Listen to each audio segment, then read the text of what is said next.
The Story of Beowulf, translated by Ernest J. B. Kirtlan. Chapter 1. The Prelude. Now we have heard, by inquiry, of the glory of the kings of the people, they of the spear Danes, how the Athelings were doing deeds of courage. Farlof and Sild, the son of Seth, with troops of warriors, withheld the drinking stools from many a tribe. This earl caused terror, when at first he was found in a miserable case. Afterwards he gave help when he grew up under the welkin, and worshipfully he flourished, until all his neighbours over the sea gave him obedience, and yielded him tribute. He was a good king. In after time there was born to him a son in the court, whom God sent thither as a saviour of the people. He saw the dire distress that they formerly suffered when for a long while they were without a prince. Then was that the Lord of life, the wielder of glory, gave to him glory. Famous was Beowulf, far and wide spread his fame. Here was he of Sild in the land of the Danes. Thus should a young man be doing good deeds, with rich gifts to the friends of his father, so that in later days, when war shall come upon them, boon companions may stand at his side, helping their liege lord. For in all nations, by praiseworthy deeds, shall a man be thriving. At the fated hour Sild passed away, very vigorous in spirit, to the keeping of his lord. Then his pleasant companions carried him down to the ocean flood, as he himself had bidden them, whilst the friend of the Sildings was wielding words, he who as the dear lord of the land had ruled it a long time. And there in the haven stood the ship with rings at the prow, icy, and eager for the journey, the ferry of the Atheling.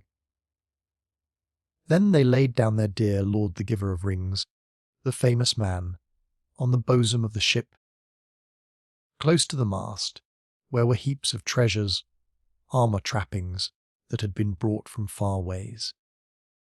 Never heard I of a comelier ship, decked out with battle, weapons and weeds of war, with swords and burnies. In his bosom they laid many a treasure, when he was going on a far journey, into the power of the sea. Nor did they provide for him less of booty and of national treasures than they had done, who at the first had sent him forth, all alone over the waves, when he was but a child. Then moreover they set a golden standard high over his head, and let the sea take him, and gave all to the man of the sea. Full sad were their minds, and all sorrowing were they.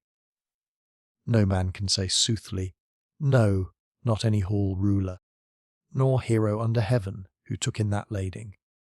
Chapter 2. The Story. Moreover the Danish Beowulf, the dear king of his people, was a long time renowned amongst the folk in the cities. His father, the prince, had gone a-faring elsewhere from this world.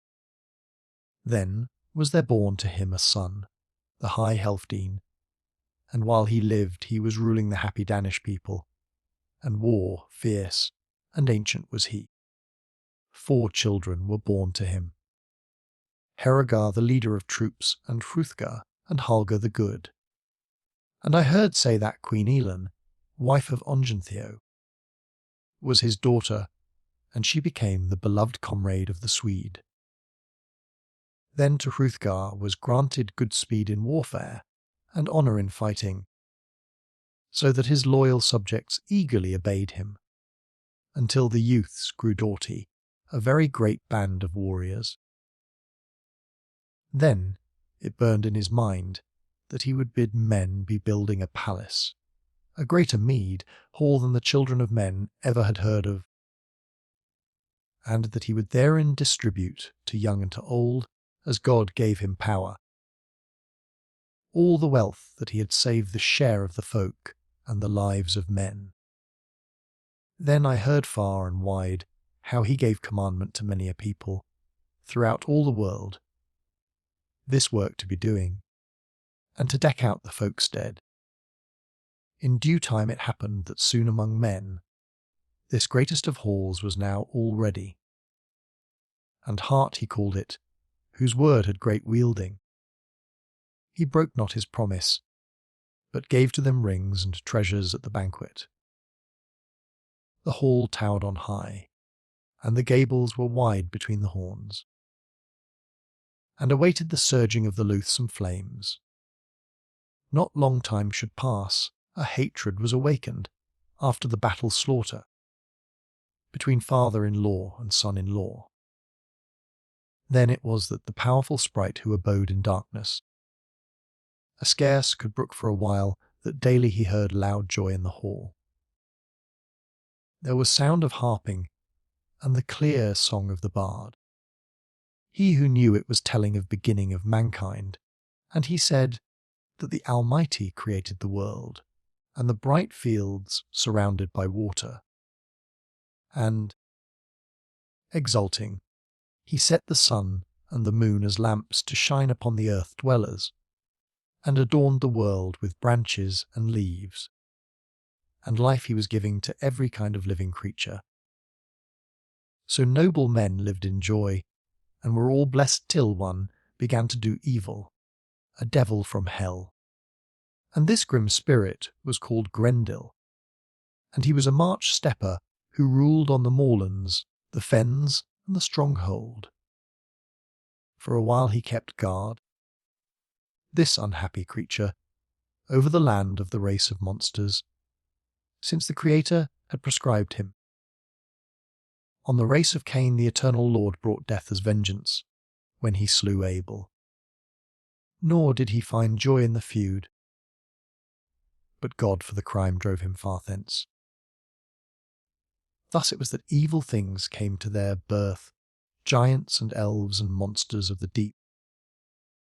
Likewise those giants, who for a long while were striving with God himself, and well he requited them. Then he went visiting the high house after nightfall, to see how the ringed Danes were holding it, and he found there a band of athelings asleep after feasting. And they knew not sorrow or the misery of men. The grim and greedy wight of destruction, all fierce and furious, was soon ready for his task, and laid hold of 30 thanes, all as they lay sleeping. And away he wended, faring homeward, and exulting in the booty, to revisit his dwellings filled full of slaughter. At the dawn of day the war craft of Grendel was seen by men. Then after his feeding they set up a weeping, great noise in the morning. The glorious lord, the very good atheling, sat all unblithely, and suffered great pain, and endured sorrow for his thanes, when they saw the track of the loathly one, the cursed sprite. That struggle was too strong, loathsome and long, and after but one night, no longer time was it, he did them more murder bale, and recked not a whit the feud and the crime. Too quick was he therein.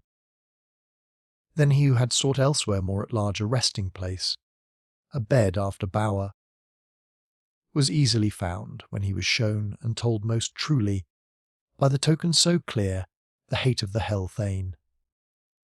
He went away farther and faster, he who would escape the fiend. So he ruled and strove against right, he alone against all of them, until the best of houses stood quite idle. And a great while it was, the friend of the Danes suffered distress and sorrows that were great the time of 12 winters. Then was it made known to the children of men by a sorrowful singing that Grendel was striving, this while against Hrothgar, and waged hateful enmity of crime, and feud for many a year with lasting strife, and would hold no truce against any man of the main host of Danes, nor put away the life-bale, or settle feed with a fee, nor did any man, need to hope for brighter bettering at the hand of the banesman. The terrible monster, a dark death shadow, was pursuing the youth and the warriors, and he fettered and ensnared them, and ever was holding night after night the misty moorlands. And men know not ever where the workers of hell runes wander to and fro. Thus the foe of mankind, the terrible and lonesome traveller, often he did them even greater despite. And he took up his dwelling in the treasure, decked hall of heart in the dark night, nor could he come near the throne the treasure of God, nor did he know his love. And great was the evil to the friend of the Danes, and breakings of heart. Many a strong one sat in council, and much they discussed what was best for stout-hearted men to do against the fearful terror. And sometimes they went vowing at their heathen shrines, and offered sacrifices, and with many words pleaded that the devil himself would give them his help against this menace to the nation. For such was their custom, the hope of the heathen. And ever of hell they thought in their hearts, the Creator they knew not, the judge of all deeds, nor knew they the Lord God. Nor could they worship the protector of the heavens, the wielder of glory. Woe be to that man who shall shove down a soul through hurtful malice into the bosom of the fire, and who hopes for no help nor for any change. Well shall it be with that one who after his death day shall seek the Lord and desire protection in the embrace of the Father. Chapter 3. So Beowulf, son of Healfdene, ever was brooding over this time care, nor could the brave hero avert woe. That conflict was too strong, loathsome and long. That terrible and dire distress, the greatest of night bales which came to the people. Then the Thane of Hygelac, the good man of the Geats, heard from home of the deeds of Grendel. And on the day of this life, he was the strongest of main of all men in the world. Noble was he and powerful. He bade a fair ship be made, and said that he would be seeking the war king, the famous prince, over the swan path, and that he needed men. And the proud curls little blamed him for that journey, though dear he was to them. They urged on the valiant man, and marked the omen. The good man of the Geats had chosen champions of those who were keenest, and sought out the ship. And one, a sea-crafty man, pointed to the landmarks. Time passed by. The ship was on the waves, the boat under the cliff, and the warriors all readily went up to the stern. And the currents were swirling, with sea and sand, and men were carrying on to the naked deck bright ornaments, and splendid war armour. Then they shove forth the ship that was well bound together, and it set forth over the waves, driven by the wind, this foamy, necked ship, likest to a bird, until about the same time on the next day, the ship with its twisted stern had gone so far that the sailing men could see the land, the shining sea cliffs, the steep mountains, and the wide sea nesses. Then they crossed the remaining portion of the sea. The Geats went up quickly onto the shore and anchored the ship. War shirts and war weeds were rattling, and they gave God thanks for their easy crossing of the waves. Then the ward of the Swedes, who kept guard over the sea cliffs, saw them carry down the gangways the bright shields and armour, all ready. And full curious thought tortured him as to who these men were. He, the Thane of Hrothgar, rode down to the beach on his charger, and powerfully brandished spear in his hand, and took counsel with them. Who are you armour-bearers, protected by Bernies, who come here as the bringing the high vessel over the sea? and the ringed ship over the ocean. I am he that sits at the end of the land and keeps sea guard, so that no one more loathsome may scath with ship army the land of the Danes. Never have shield-bearers begun to come here more openly. Yet you seem not to know the password of warriors, the compact of kinsmen. Nor ever have I seen a greater earl upon earth than one of your band, a warrior in armour. And except his face belie him. He that is thus weapon bedecked is no hall man, but a peerless one to see. Now must I know your lineage before you go farther with your false spies in the land of the Danes. Now, O you far dwellers and seafarers, hear my onefold thought, haste is best in making known where you are come. Chapter 4. Then the eldest gave answer, and unlocked his treasure of words. The wise one of the troop. We are of the race of the Geats and hearth comrades of Hygelac. My father was well known to the folk. A noble prince was he called Ecgthew, and he bided many winters, ere as an old man he set out on his journeys away from the dwelling places. And when every counsellor throughout all the world remembered him well. We through bold thinking have come to seek thy lord, the son of Helfdene, the protector of the people. Vouchsafe to us good guidance. We have a great business with the lord of the Danes, who is far famed. Nor of this shall aught be secret, as I am hoping.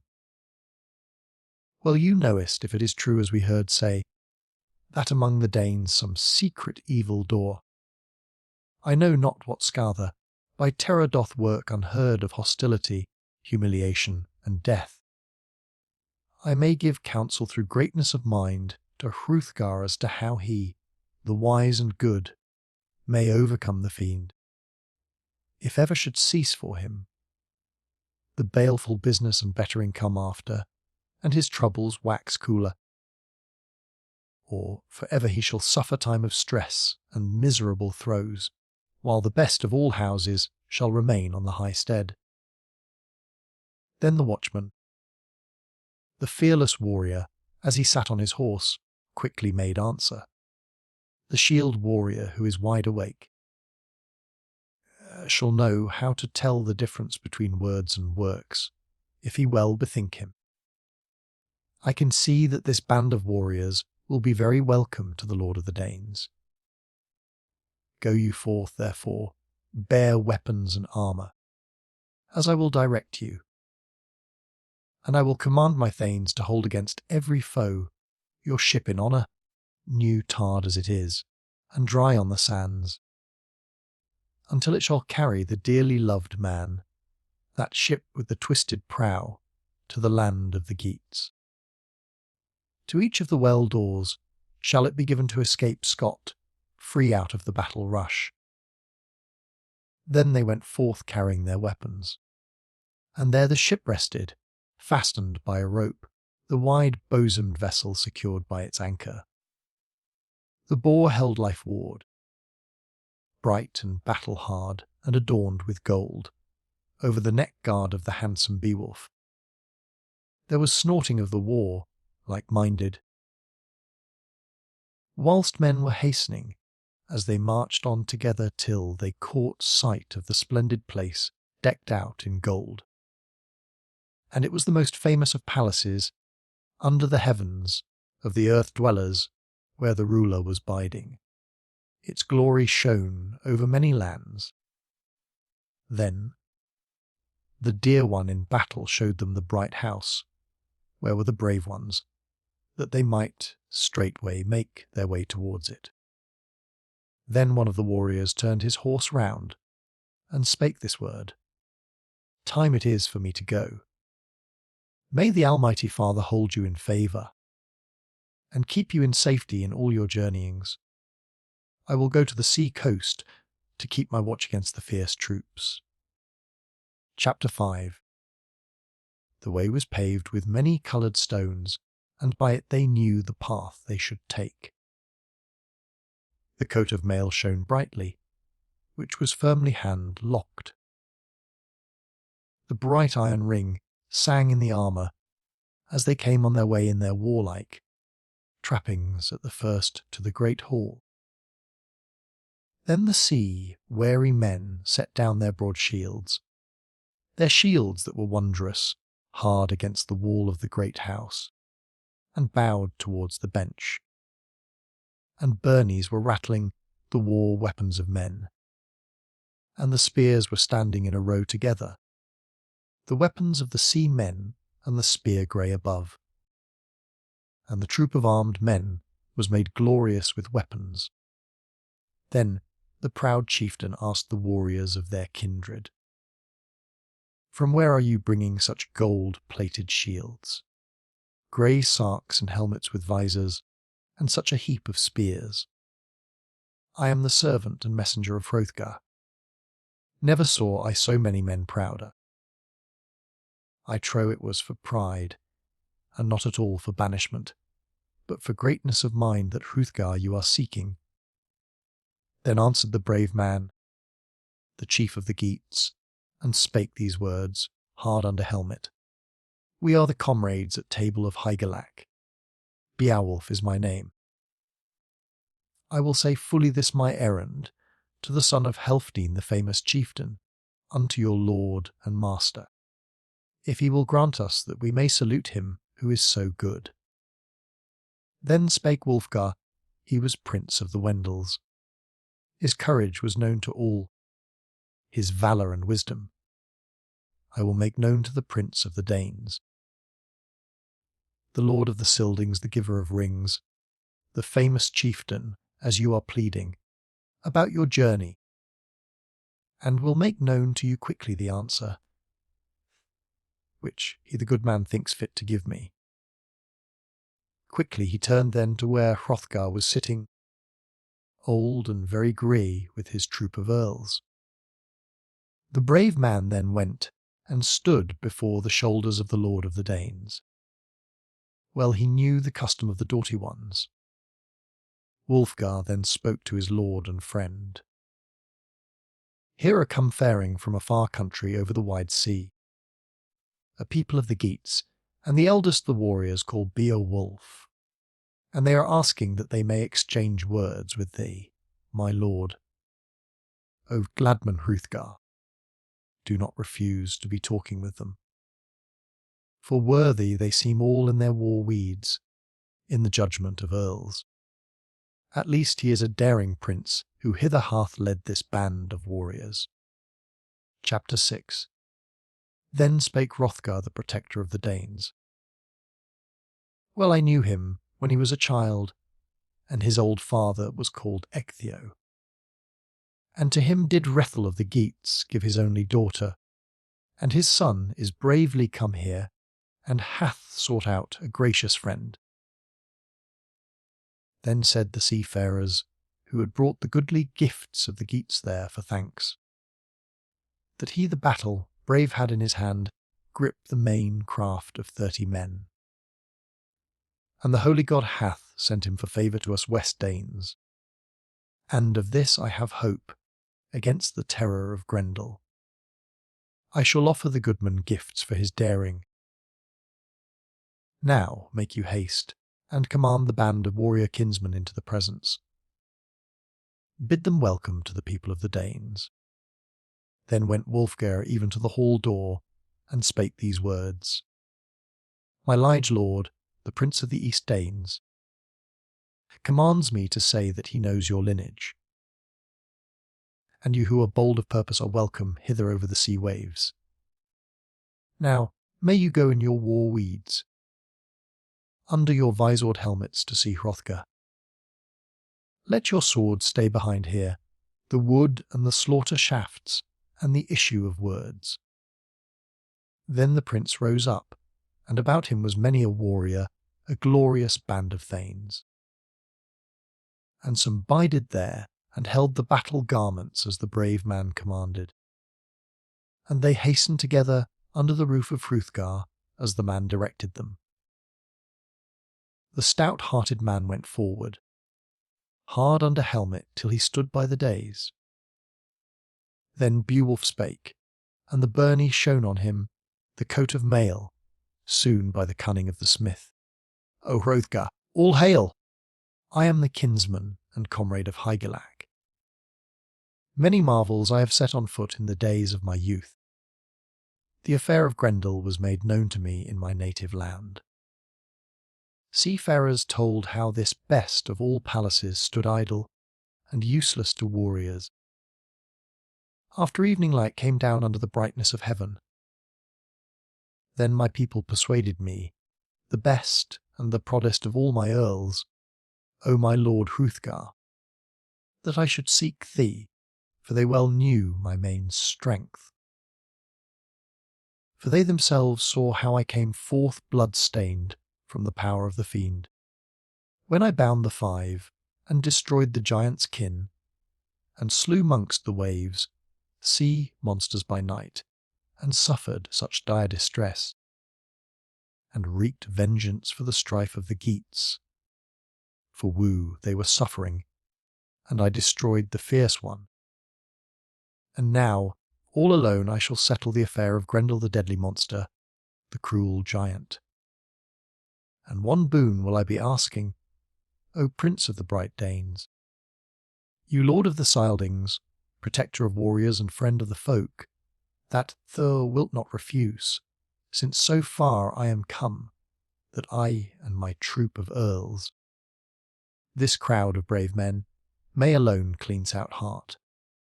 I have heard say also that the monster, because of his rashness, recks not of weapons.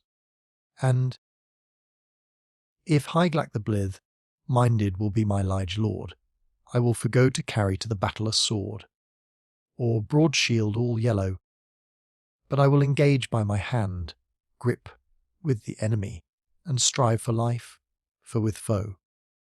And whom death taketh shall believe in the doom of the Lord.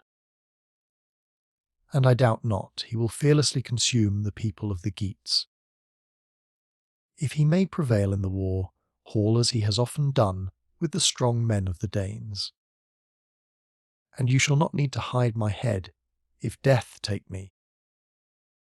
For he will seize me all blood-stained, and will bury the slaughter all bloody, and will think to taste, and devour me alone, and without any sorrow, and will stain the glens in the moorland. And you needest not to sorrow longer over the food of my body. And if battle take me, send to Hygelac this best of coats of mail, the noblest of garments. It is the heirloom of Hruthil, the work of Welland, and let weird go as it will. Chapter 7. Hrothgar gave answer, the protector of the Danes. O my friend Beowulf, now you hast sought us, for defence and for favour.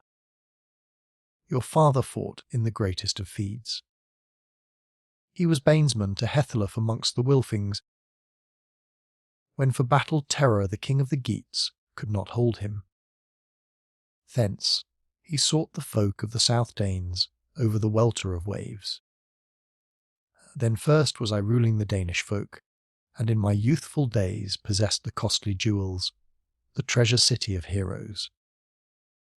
Then Hrothgar was dead. My elder brother not living was he, the child of Helfdene. He was a better man than I was. Then a payment of money settled the matter. I sent to the Wylfings ancient presents over the sea ridges, and he swore to me oaths. And it is to me great sorrow in my heart to tell any man what Grendel have done in heart through his malice, of humiliation and sudden horror. My whole troop has grown less, the crowd of my thanes, weird has swept them towards the terror of Grendel. But easily may the good God restrain the deeds of the foolish Scatha. And drunken with beer the warriors full often boasted over the ale, cup that they would bide in the beer, haul the battle of Grendel, with the terror of swords. Then was the mead, haul all blood-stained in the morning when dawn came shining. And all the benches were wet with gore, the hall with sword blood, and so much the less did I rule over dear doughty ones whom death had taken. Now sit down to the banquet, and unbind your thoughts, your hopes to the thanes, as your mind inspires thee. Then was there room made in the beer hall for the Geats all together, and there they went and sat down, the strong-hearted men, proud of their strength. And a thane waited on them, who bore in his hands the ale cup bedecked. And he poured out the sparkling mead, while the clear-voiced bard kept singing in heart. There was joy to the heroes, and a very great gathering of Danes and of Geats. Chapter 8. Spake then Unferth, the son of Iglaf, who sat at the feet of the lord of the Danes, and opened a quarrel. For the journey of Beowulf, of the brave seafarer, was vexation to him, for he could not brook that ever any other man than he himself should obtain greater fame in all the earth. What, said he, are you that Beowulf, who did contend with Breca, and stravest for the mastery in swimming over wide seas, when you too for pride were searching the waves, and for foolish boasting risked your lives in the deep waters? No man could dissuade you from that sorrowful journey, neither friend nor foe, when you two swam in the sea, when you two enfolded the waves with your arms, and measured the sea ways, and brandished your arms as it glided over the ocean. The sea boiled with waves the wintry whelming. And for 7 nights long you were toiling in the stress of seas. But he overpowered you in swimming, for greater strength had he. Then at the morning tide the sea bore him up to the land of the Hetheremes. Thence he was seeking the friend of his people, his own dear country, the land of the Brondings, the fair city of refuge, where he had his own folk, and a city and rings. The son of Beanstan soothly fulfilled his boasting against thee. So do I deem it a worse matter, though you are everywhere doughty in the rush of battle and grim warfare. If you shall be daring to bide near Grendel a night-long space. Then Beowulf spake, the son of Ecgtheow. What, my friend Unferth, drunken with beer? And many things you are saying about that Breca, and talkest of his journey. But soothly, I tell you that I had the greater strength in that swimming, and endurance in the waves. We two agreed when we were youngsters, and boasted, for we were both still in the days of our youth, that we in the ocean would be risking our lives. And so indeed we did. We had an 8 sword hard in our hands when we were swimming. We too were thinking to guard us against whale fishes. Nor over the sea waves might he be floating a whit far from me, more quickly on the waters. Then we together were in the sea for the space of 5 nights, until the flood. The boiling waters drove us asunder. And the coldest of weather, and the darkening night, and a wind from the north battle grim turned against us, and rough were the waves. And the mind of the mere fishes was stirred when my shirt of mail that was hand, locked gave to me help against the foe. The decorated battle robe lay on my breast all adorned with gold, and the doomed and dire fordrew to the bottom, and fast he had me grim in his grip. Still to me was granted that I reached to the monster with the point of my sword. And the mighty sea deer carried off the battle rush through my hand. Chapter 9. So then evil doors did often oppress me, and I served them with my dear sword as was most fitting. Not at all of the feasting had they any joy. Evil destroyers sat round the banquet at the bottom of the sea, that they might seize me.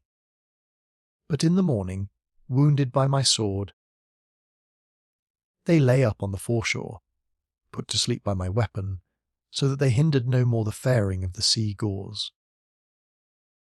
Light came from the eastward, the bright beacon of God. The waves grew less that I could catch sight of the sea nesses, the windy walls.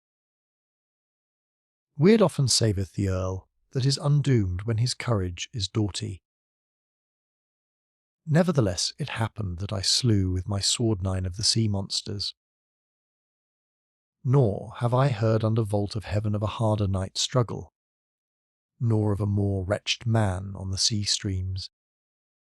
Still I escaped from the grasp of the fuse with my life, and weary of the journey.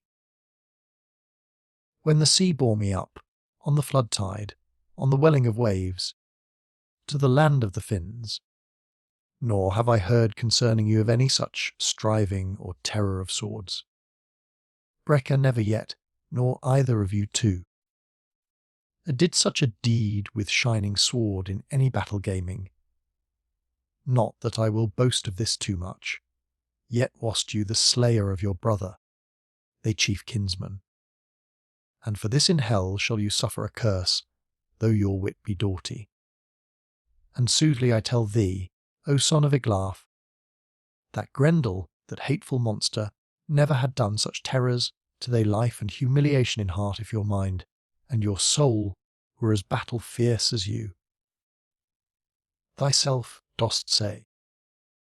But he has found that he needed not to fear the terrible sword, thrust of your people the Danes. He taketh forced toll, and spareth none of the Danish people, but joyfully wageth war, putteth them to sleep, and feedeth on them, and expecteth no fight from the Danes. But I shall ere long offer him in war the strength and the courage of the Geats. Let him go who can to the mead all proudly, when morning light shall shine from the south, another day over the children of men. Then in the hall the giver of rings was grey-haired and battle-brave. The prince of the Danes was hopeful of help. The guardian of the folk fixed on Beowulf his firm, purposed thought. There was laughter among heroes, din resounded, and words were winsome. Wealthier went forth, the queen of Hrothgar, mindful of kinship and decked out in gold. She greeted Beowulf in the hall.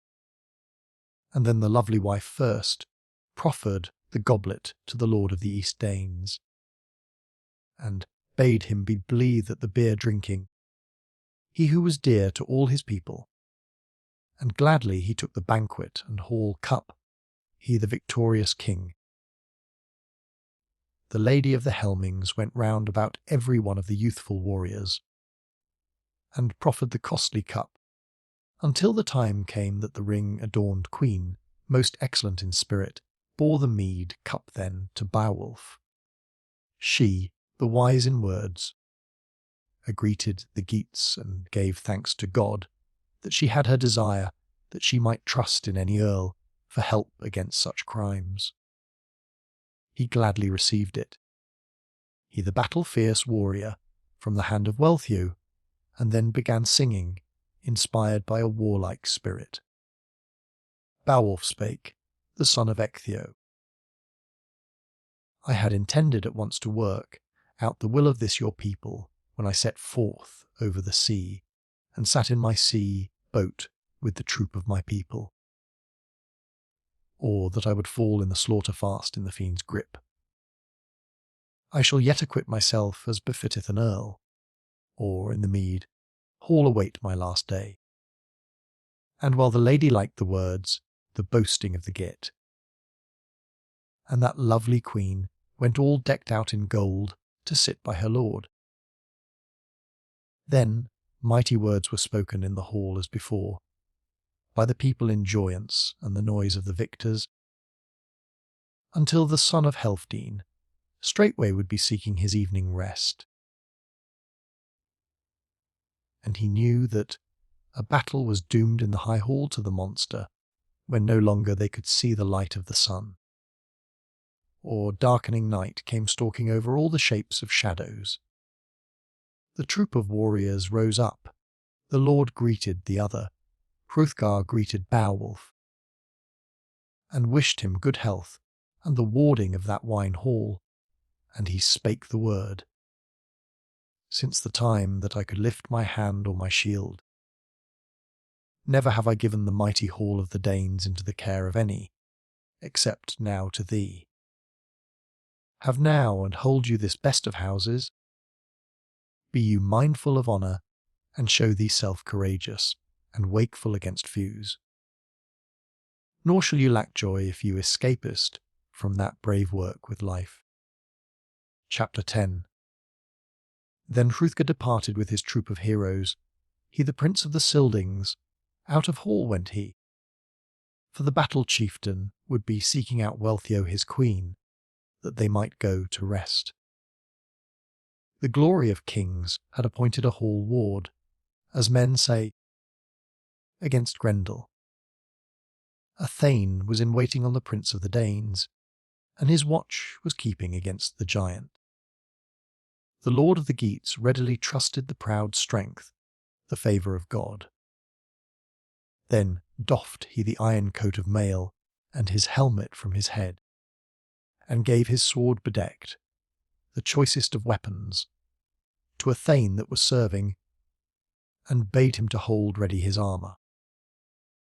Then the good man spoke some words of boasting. I reck not myself meaner in war powers and works of battle than Grendel doth himself. For I will not with sword put him to sleep and be taking his life away, though well I might do it. He knows not of good things, that he may strike me. Or hew my shield, though brave he may be in hostile working. But we too by right will forbear the sword, if he dare be seeking warfare without weapon.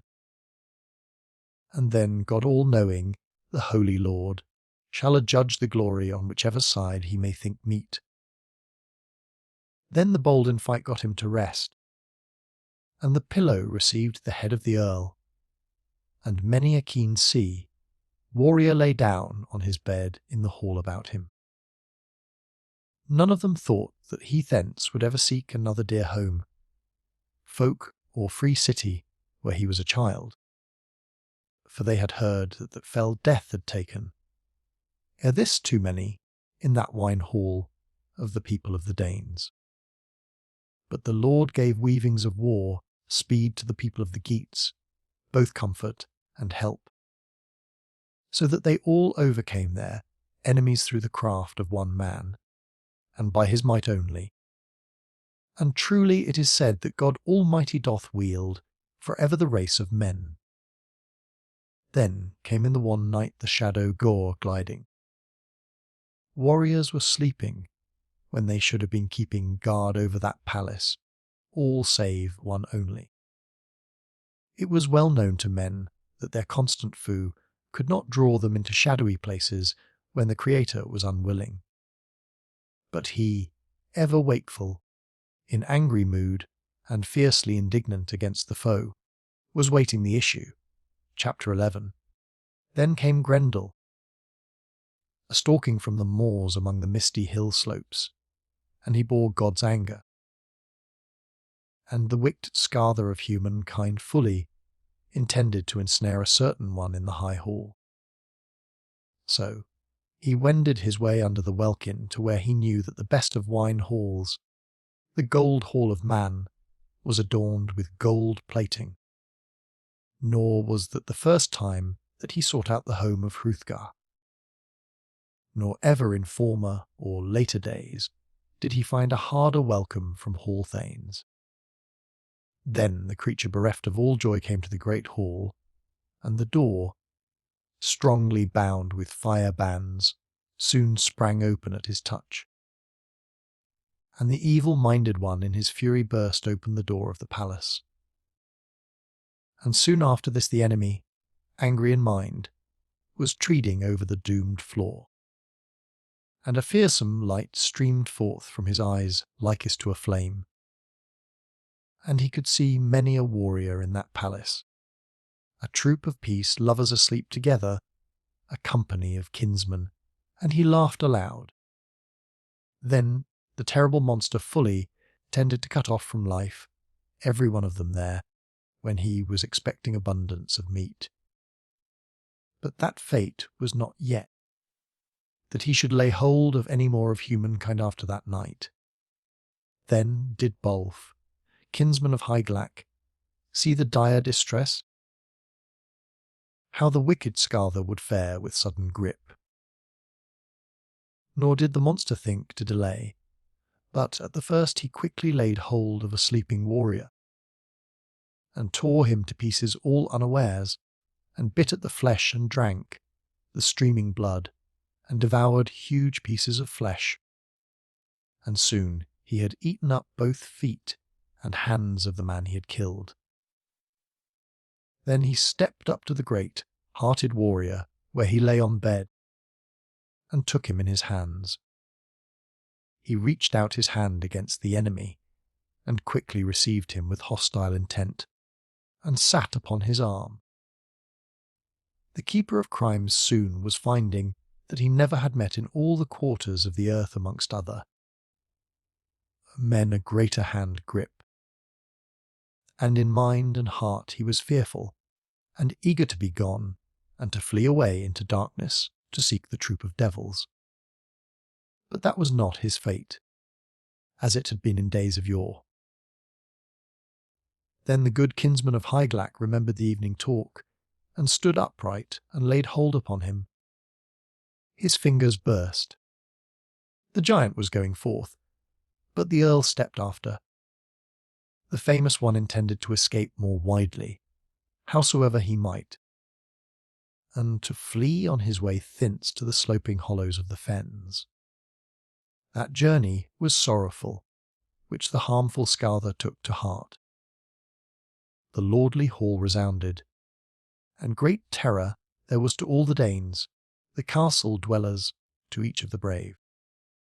And both the mighty guardians were fiercely angry. The hall resounded. Then was it great wonder that the wine hall withstood the bold fighters, and that it fell not to the earth, that fair earth dwelling. But very firm it was standing, cunningly shaped by craft of the smith, within and without. Then on the floor was many a mead bench, as I have heard tell, decked out with gold, where the fierce ones were striving. Nor did the wise Danes formerly suppose that any man could break down a hall so noble and decorated with antlers, or cunningly destroy it, unless the bosom of flame swallowed it up in smoke. The roaring went up now enough, and an awful terror came to the North Danes, to each one of those who heard weeping from the ramparts, the enemy of God singing a fierce song, a song that was empty of victory, and the captive of hell lamenting his sorrow. For he that was strongest of men in strength held him fast on the day of his life. Chapter 12. The Prince of Earls would not at all let go alive the murderous comer, nor did he count his life as of use to any of the peoples. And many an Earl of Beowulf's brandished the old heirloom, and were wishful to defend the life of their far-famed liege lord, if they might do so. And they knew not, when they entered the battle, they the hard-thinking ones, the battle-men, and they thought to hew on all sides, seeking out his spirit, that not any choice iron over the earth, nor any battle weapon could be greeting the foe, but that he had forsworn all victorious weapons and swords, and miserable should be his passing on the day of this life, and the hostile sprite should journey far into the power of devils. Then he found out that he who did crimes long before this with mirthful mind to humankind, he who was a foe to God, that his body would not last out. But the proud kinsman of Hygelac had him in his hands, and each was loathsome to the other while he lived. The terrible monster, sore with wounds, was waiting. The gaping wound was seen on his shoulder. His sinews sprang open, and the bone lockers burst. And great victory was given to Beowulf. Thence would Grendel, mortally wounded, flee under the fen slopes to seek out a joyless dwelling. The more surely he knew he had reached the end of his life, the number of his days. Joy befell all the Danes after the slaughter rush. So he had cleansed the hall of Hrothgar, he who had come from far, the proud and stout-hearted one, and saved them from strife. He rejoiced in the night work and in the glorious deeds.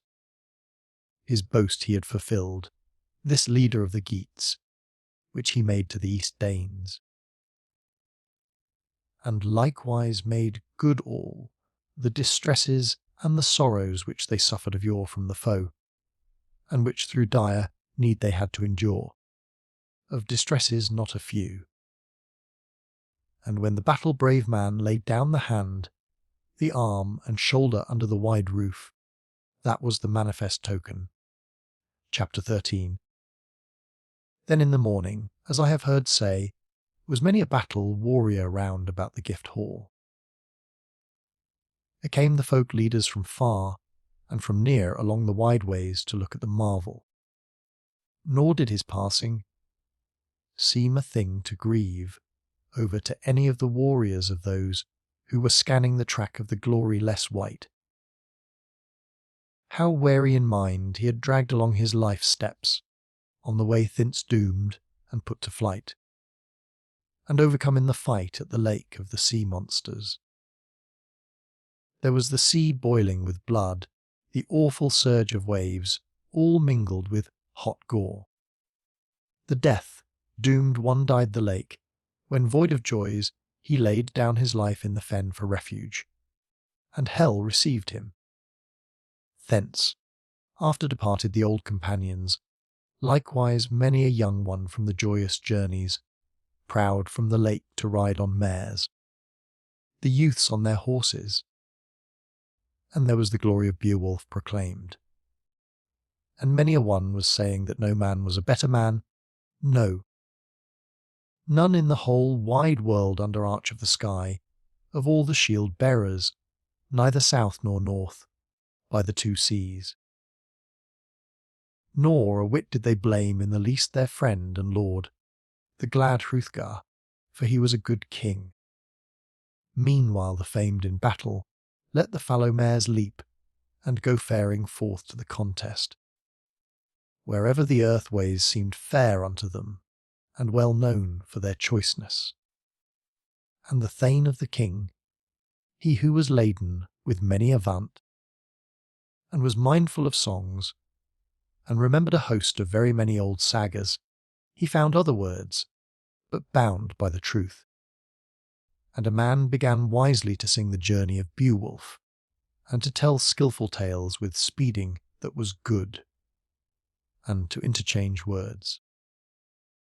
He told all that ever he had heard concerning Sigmund, with his deeds of courage, and much that is unknown, the strife of Walesing, and the wide journeys which the children of men knew not all, the feud and the crimes, when Fitler was not with him. When he would be saying any of such things, the uncle to the nephew, for always they were comrades in need at all the strivings. They had laid low very many of the giants' race by means of the sword. And after his death, Dea no little fame sprang up for Sigmund when he, the hard in battle, killed the worm, the guardian of the hoard. He alone, the child of the Atheling, hazarded a fearful deed under the grey stone, nor was Feitler with him. Still it happened to him that his sword pierced through the wondrous worm, and it stood in the wall, that doughty iron, and the dragon was dead. And so this monster had gained strength in that going, so that he might enjoy the hoard of rings by his own doom. He loaded the sea boat, and bore the bright treasures onto the ship's bosom, he the son of Wales. the worm melted hot. He was of wanderers the most widely famous in deeds of courage amongst men, the protector of warriors. He formerly throve thus. Then, the warfare of Hermod was waning, his strength and his courage, and he was betrayed among the giants into the hands of the foes, and sent quickly away. And too long did whelming sorrow vex his soul. He was a source of care to his people, to all the nobles, and many a proud churl often was lamenting in former times the way of life of these stout-hearted, they who trusted him for the bettering of bales, that the child of their lord should always be prospering, and succeed to his father's kingdom, and hold the folk, the hoard and city of refuge, the kingdom of heroes, the country of the Danes. But Beowulf Hygelac's kinsman was fair to all men, but crime assailed Hermod. Sometimes they passed along the fallow streets contending on mares. Then came the light of morning and hastened forth. And many a stiff-minded messenger went to the high hall to see the rare wonder. Likewise the king himself, the ward of the Hoard of Rings, came treading all glorious, and with a great suit, forth from the bridal bower, and choice was his bearing, and his queen with him passed a long way to the mead hall with a troop of maidens. Chapter 14. Hrothgar spake. He went to the hall and stood on the threshold, and saw the steep roof all decked out with gold, and the hand of Grendel. Let thanks be given quickly to God for this sight, said he. Often I waited for the loathsome one, for the snares of Grendel. May God always work wonder after wonder, he the guardian of glory. It was not long ago that I expected not a bettering of any woes for ever, when, doomed to blood, this best of all houses stood all stained with gore. Now has this hero done a deed, through the power of the Lord, which none of us formerly could ever perform with all our wisdom. Lo, any woman who gave birth to such a son among humankind may say, if she yet live, that the Creator was gracious unto her in bearing of children. Now, O Beowulf, I will love you in heart as my son. Hold well to this new peace.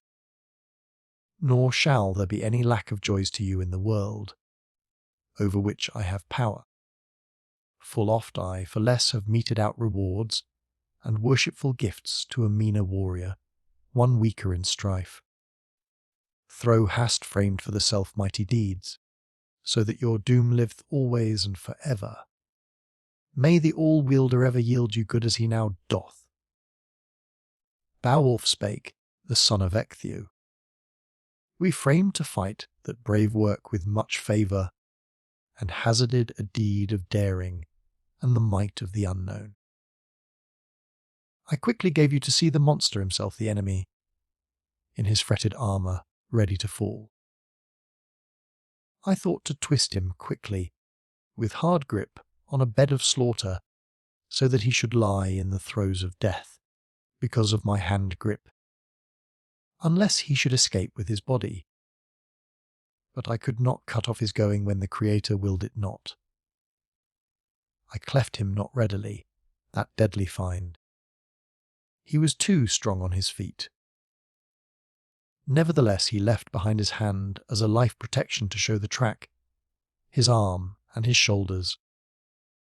But not by any means thus did that wretched creature get any help, nor by that did the evil door, brought low by sin, live any longer. But sorrow hath him in its fatal grip, closely encompassed with baleful bands. There shall a man covered with sins be biding a mickle doom, as the shining Creator will prescribe.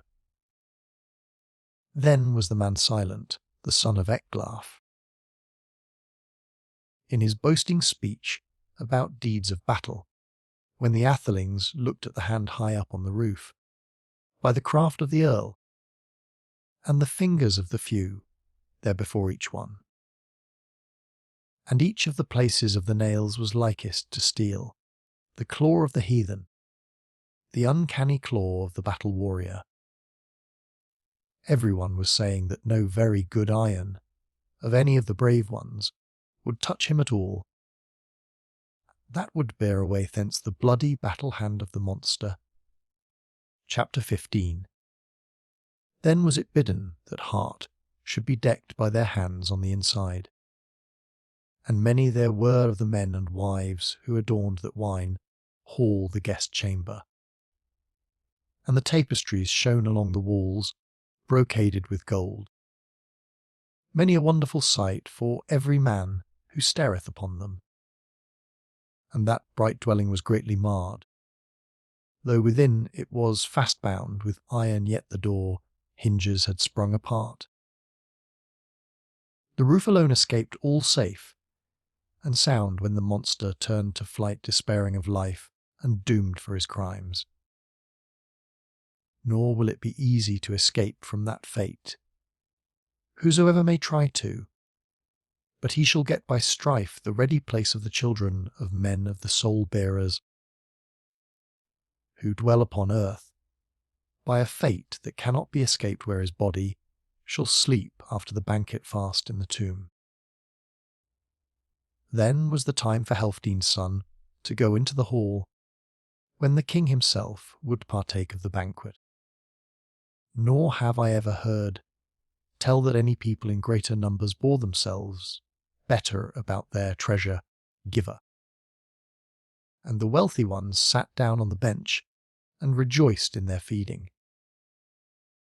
And full courteously their kinsmen took many a mead cup, they the stout-hearted Hrothgar and Hrothulf in the high hall.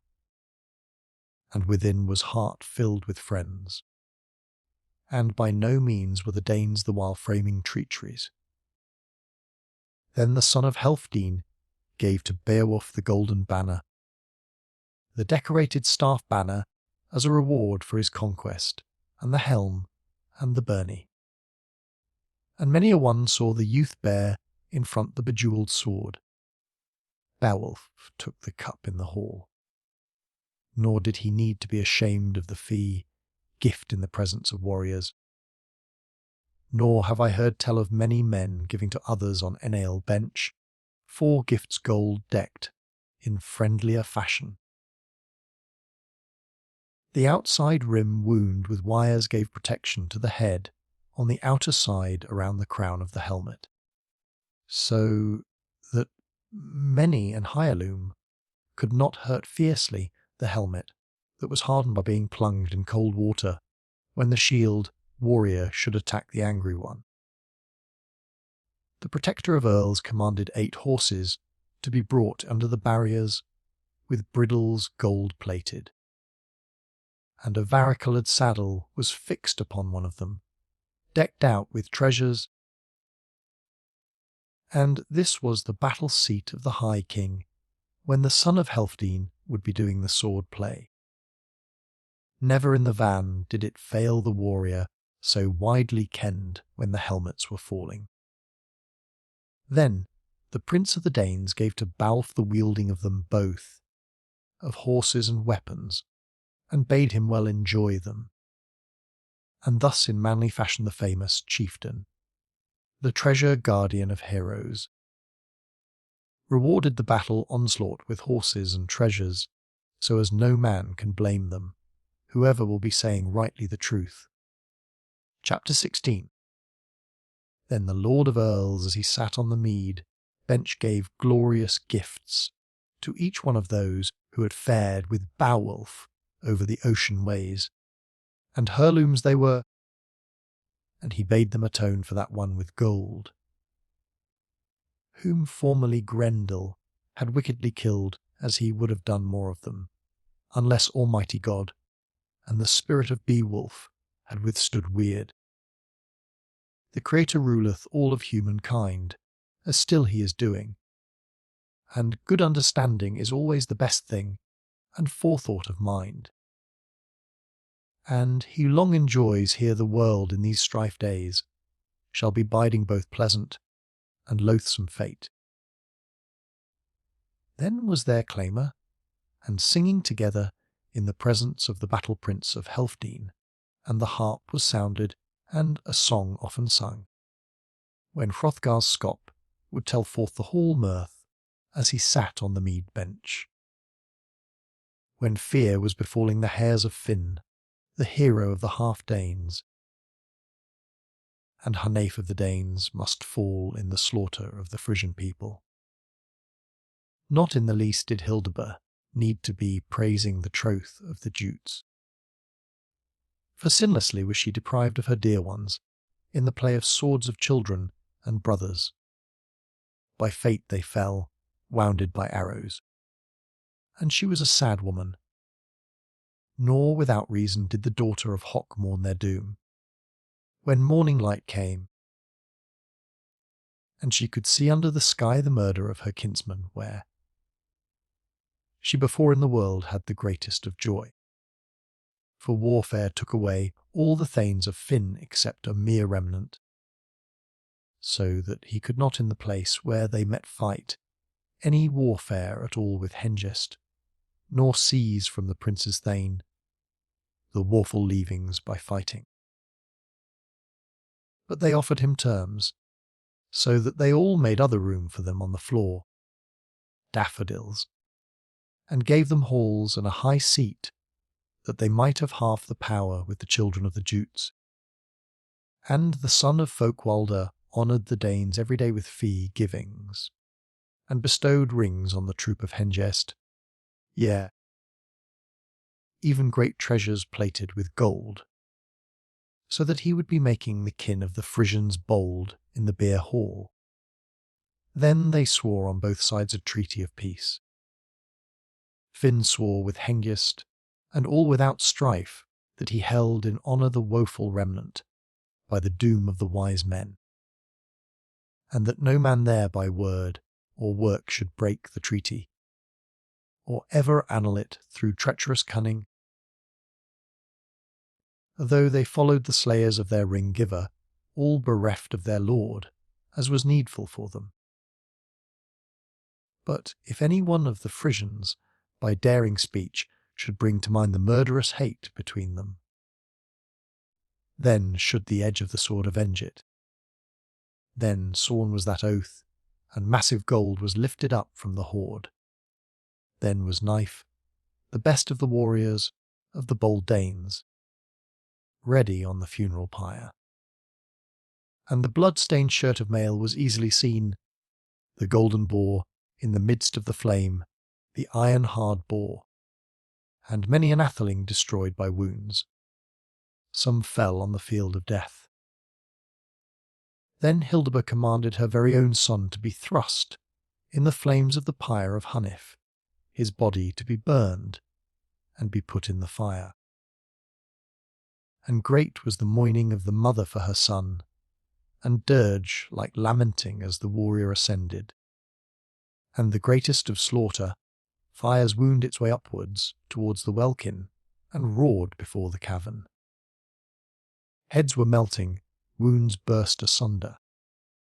Then blood sprang forth from the wounds of the body. Flames swallowed all, that most cruel of ghosts, of both of those folk whom battle destroyed. Their life was shaken out. Chapter 17.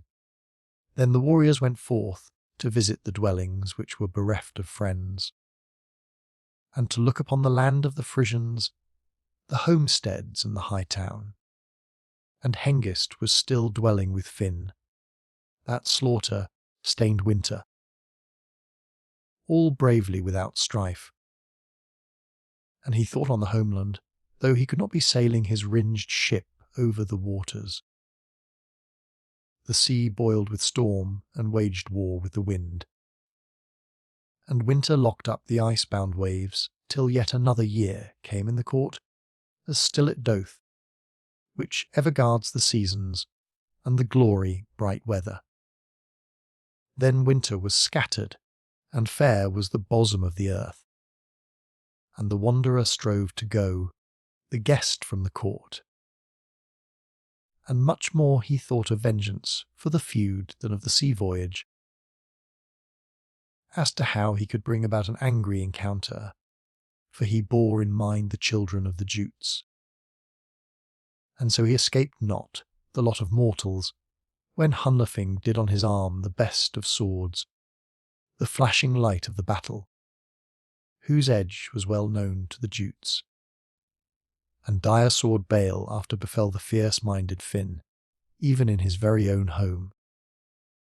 When Guthlaf and Oslaf lamented the grim grip of war, and the sorrow after sea journeys, and were charging him with his share in the woes. Nor could he hold back in his own breast his fluttering soul. Then again was the hall adorned with the bodies of Fewmen, and Finn was also slain. The king with his troop, and the queen was taken. And the warriors of the Danes carried to the ships all the belongings of the Earth King, such as they could find in the homestead of Finn, of ornaments and jewels. They bore away also the noble wife Hildebar down to the sea away to the Danes, and led her to her people. So a song was sung, a lay of the gleeman, and much mirth there was, and great noise from the benches. And cup-bearers offered wine from wondrous vessels. Then came forth Queen Welfew in her golden circlet, where the two good men were sitting, the uncle and his nephew, and still were they in peace together, and each true to the other. Likewise Unferth, the spokesman, sat there at the foot of the Lord of the Danes. And each of them trusted Unferth's good heart, and that he had a great soul, though he was not loyal to his kinsman at the sword-play. Then spake the Queen of the Danes, "Take this cup, O my liege lord, thou giver of rings. Be you right joyful, you gold friend to men, do you speak mild words to the Geats, as a man should be doing. Be glad of your Geats, and mindful of gifts. Now you hast peace both near and far. There is one who told me that you wouldst have the battle hero for your son. Now heart is all cleansed, the bright hall of rings. Enjoy whilst you mayest many rewards, and leave to your kinsman both folk and a kingdom when you shall go forth to look on eternity. I know my glad Hrutholf will hold in honour this youth if thou, O Hrothgar the friend of the Danes, dost leave the world earlier than he. I ween that he will yield good to our children if he remembers all that has passed, how we too worshipfully showed kindness to him in former days when he was but a child." Then she turned to the bench, where were her sons Hrothric and Hruthmund, and the children of heroes, the youths all together. There sat the good man Beowulf of the Geats, by the two brothers. Chapter 18. And the cup was borne to them, and a friendly invitation given to them in words, and twisted gold was graciously proffered him, 2 arm ornaments, armour, and rings, and the greatest of neck rings of which I heard tell anywhere on earth. Newer heard I of better hoard jewels of heroes under the sky, since Hammer carried away the Brusinga men to the bright city, ornaments and treasure vessel. It was he who fled from the cunning plots of Armanric, and chose eternal gain. Hygelac of the Geats next had the ring, he who was the grandson of Swerting, when under the standard he protected the treasure and defended the plunder. And Weird carried him off when he, because of pride suffered was, the feud with the Frisians. Then carried he jewels, the precious stones over the sea, he who was the ruling prince. And he fell under shield, and the life of the king, and the coat of mail and ring together, came into possession of the Franks. And worse warriors plundered the slaughter after the war. And the corpses of the Geats held the field of death, The hall resounded with noise when Wealhtheow spake these words in the midst of the court.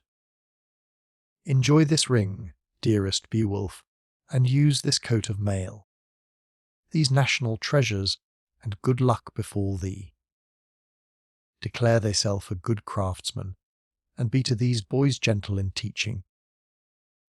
And I will be mindful of your guerdon, for that you haste so acted that men will esteem you far and near for ever and ever, even as widely as the sea doth encompass the windy earth walls. Be a noble atheling as long as you livest. I give you many treasures. Be you kindly endowed to my sons, joyful as you art. For here is each earl true to his fellow, and mild of mood, and faithful to his liege lord. Thanes are gentle, the people all ready. O you warriors who have drunk deep, do as I tell you." She went to the seat where was a choice banquet, and the men drank wine. They knew not weird the fate that was grim, as it had befallen many an earl. Then evening came on, and Hrothgar betook him to his own quarters, the prince to his resting place. And a great number of earls kept guard over the palace as often they had done in former days. They laid bare the bench board and spread it over with beds and bolsters. And one of the bare servants, eager and fated, went to his bed on the floor. And they set at his head war shields that were bright, and over the atheling. There on the bench was easily seen the towering helmet, and the ringed byrnie, the glorious spear. It was their wont to be ready for war both at home and in battle, at whatever time their lord had need of them. The season was propitious. Chapter 19. Then they sank down to sleep, and sorely some of them paid for their evening repose. As full often it had happened to them since Grendel came to the Gold Hall and did evil, until an end was made of him, death after sins. It was easily seen and widely known to men that an avenger survived the loathsome one for a long time after the war sorrow. A woman, the mother of Grendel, a terrible wife, bore in mind her woes. She, who was fated to dwell in the awful lake in the cold streams, since Cain became a sword slayer to his only brother, his father's son. He then went forth marked for the murder, and fled from human joys, and dwelt in the waste. And thence he awoke many a fatal demon. And Grendel was one of them, the hateful fierce wolf, who found the man wide awake awaiting the battle. And there was the monster at grips with him. Yet he remembered the main strength, the wide and ample gift which God gave to him, and trusted in the favour of the Almighty for himself, for comfort and help by which he vanquished the enemy and overcame the hell sprite. Then he departed abject, bereft of joy, to visit the death place, he the enemy of mankind. But his mother, greedy and sad in mind, would be making a sorrowful journey that she might avenge the death of her son. She came then to Hart, where the Ring Danes were asleep in that great hall. Then soon there came misfortune to the earls, when the mother of Grendel entered the chamber. Yet less was the terror, even by so much as the craft of maidens. The war terror of a wife is less than that of men beweaponed. When the sword hard bound, and forged by the hammer, and stained with blood, cuts the bore on the helmet of the foe with its edge. Then in the hall, the hard edge was drawn, the sword over the seats, and many a broad shield heaved up fast by the hand. And no one headed the helmet, nor the broad shield, when terror seized upon them. She was in great haste. She would go thence her life to be saving, when she was discovered. Quickly she had seized one of the athelings fast in her grip, when forth she was fleeing away to the fen land. He was to Hrothgar the dearest of heroes. In the number of his comrades by the two seas, a powerful shield warrior, whom she killed as he slumbered, a youth of renown. Beowulf was not there. To another the place was assigned after the treasure gift had been bestowed on the famous Geat. Then a great tumult was made in heart, and, with bludged, she had seized the well-known hand of Grendel her son, and care was renewed in all the dwellings. Nor was that a good exchange that they on both sides should be buying with the lives of their friends. Then was the wise king, the Hour battle warrior, rough in his mood when he came to know that the dearest of his chief thanes was dead and bereft of life. And Beowulf quickly was fetched into the bower, he, the man all victorious, and at the dawning went one of the earls, a noble champion, he and his comrades, where the proud man was waiting, to see whether the all-wielder will ever be causing a change after woe spells. And the battle-worthy man went along the floor with his band of followers. The hall-wood was resounding, so that he greeted the wise man with words, the Lord of the Danes, and asked him if he had had a quiet night in spite of the pressing call. Chapter 20. Hrothgar spake, he the Lord of the Danes, ask not after our luck, for sorrow is renewed to the folk of the Danes. Esther is dead, the elder brother of Menlaf. He was my counsellor and my rune teller, my shoulder companion when we in the battle protected our heads, when troops were clashing and helmets were crashing. He was what an earl ought to be, a very good atheling. Such a man was a shear, and a wandering slaughter guest was his hand slayer in heart. I know not whether that dire woman exulting in carrion, and by her feeding made famous, went on her journeys. She was wreaking vengeance for the feud of your making, when you killed's Grendel but yesternight. In a violent way, with hard grips, because all too long he was lessening and destroying my people. He fell in the struggle, gave his life as a forfeit, and now comes another, a mighty man Scarther, to avenge her son.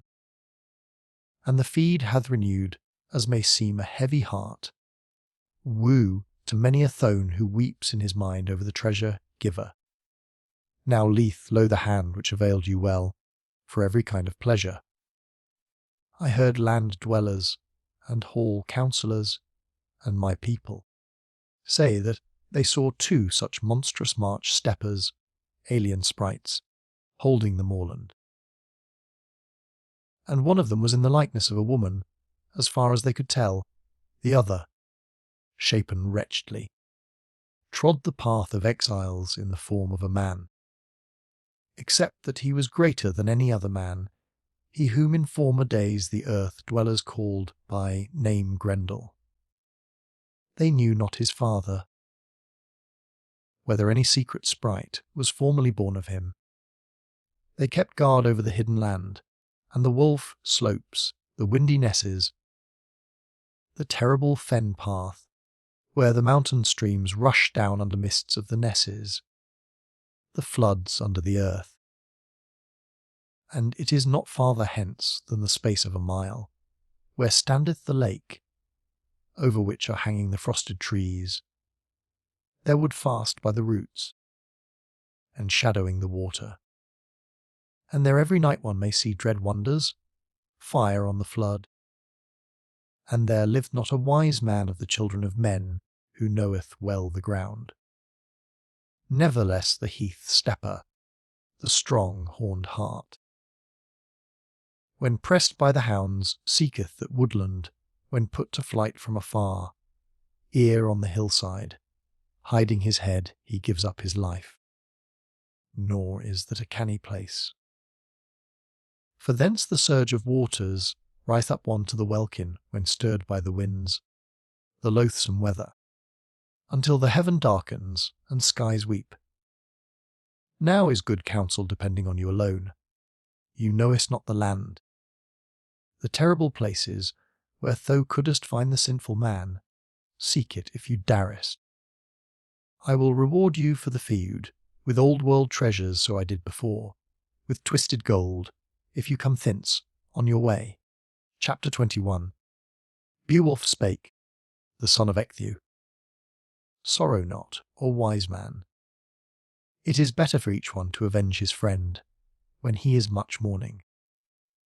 Each one of us must wait for the end of his world life. Let him work who may, ere the doom of death come, that is afterwards best for the noble dead. Arise, a ward of the kingdom. Let us go forth quickly to trace out the going of Grendel's kinswoman. I bid they do it. For neither in the bosom of the earth, nor in forests of the mountains, nor by the ways of the sea, go where she will, shall she escape into safety. Do you this day be patient in every kind of trouble, as I also hope to be.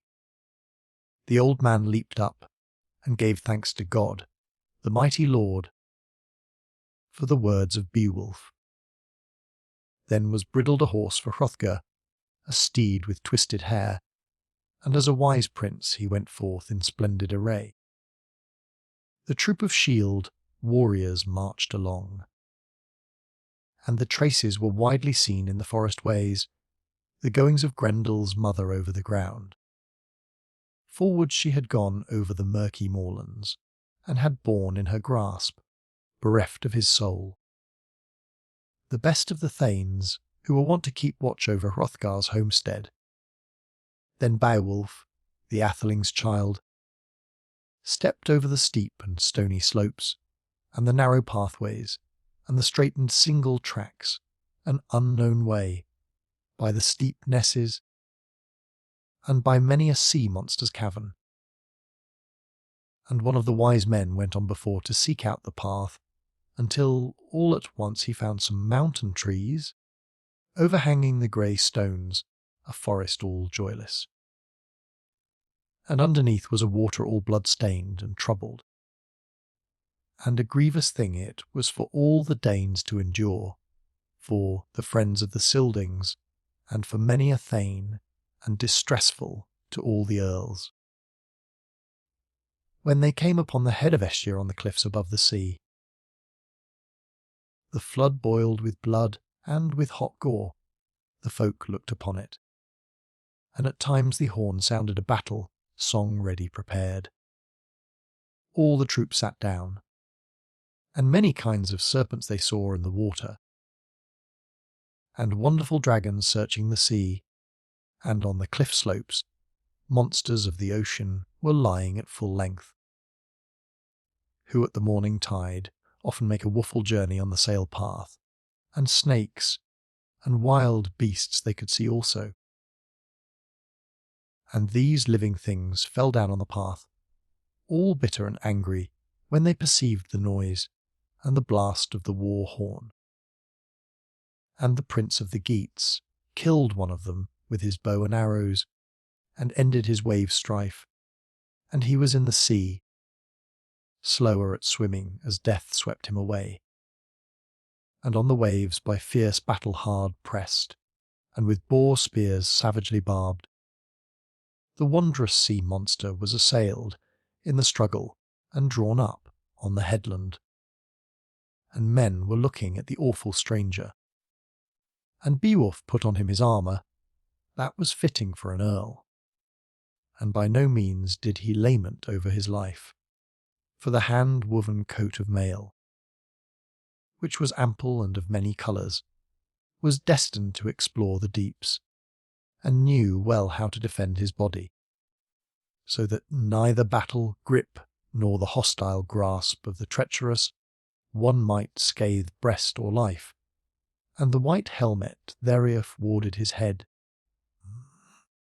that which was destined to search out the bottom of the sea and the welter of waters, and which was adorned with treasures and encircled with noble chains, wondrously decked and set round with boar images.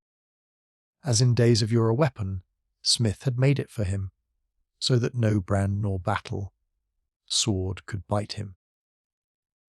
And by no means was that the least of aids in battle that the spokesman of Hrothgar lent him at need, even the hilted sword which was called runting. And it was one of the ancient treasures. Its edge was of iron, and poison-tipped, and hardened in battle sweat. And never did it fail in the fight any man who brandished it in his hands, or who dared to go on fearful journeys to the field of battle. And that was not the first time that it was to do deeds of courage. And Unferth did not think, he the kinsman of Eglaf, crafty of strength, of what he formerly had said when drunken with wine, he had lent that weapon to a braver sword warrior.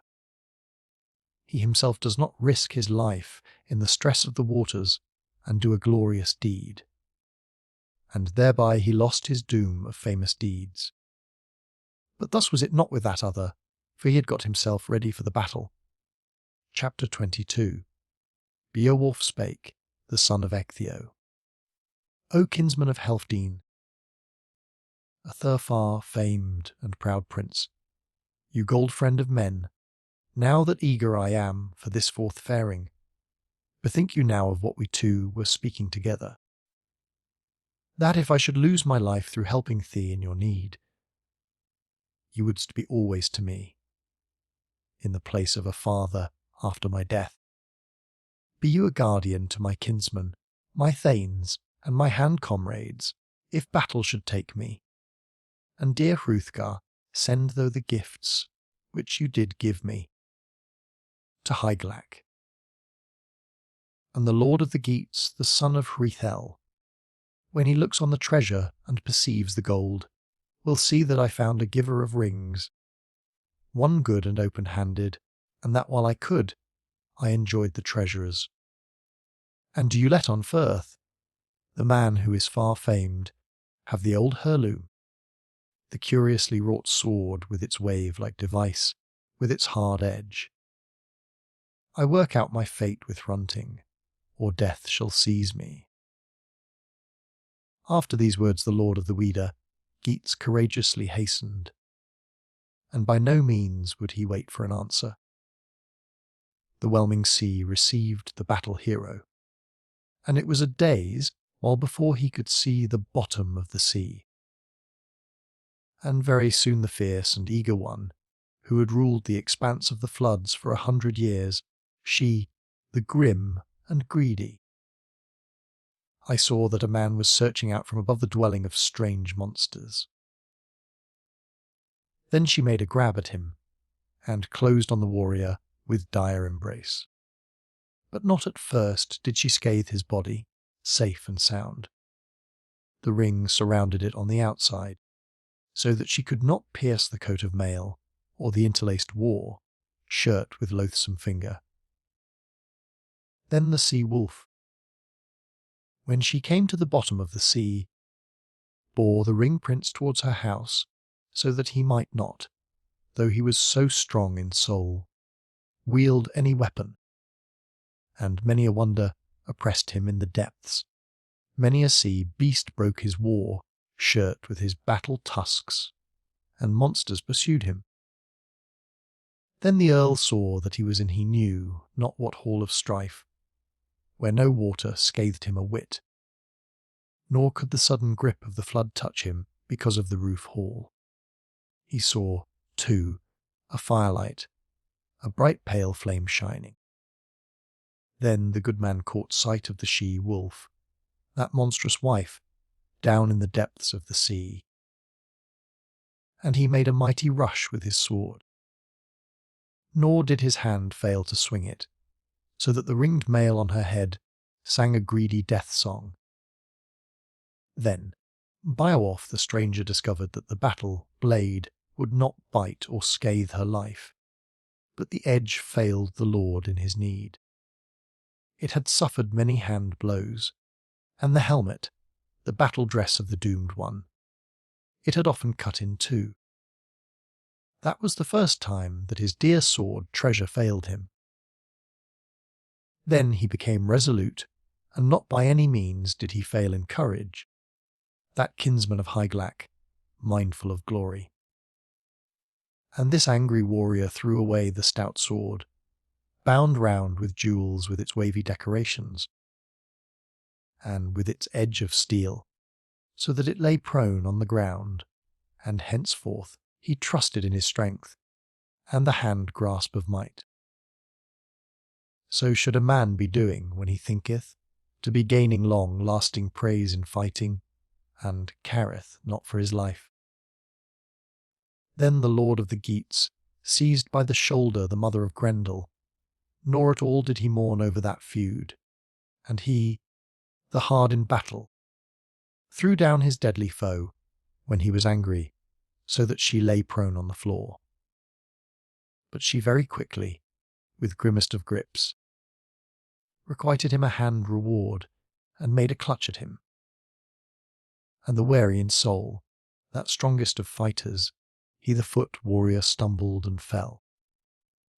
Then she sat on that hall guest, and drew forth her axe, broad and brown-edged, and would fain be avenging the death of her child, of her only son.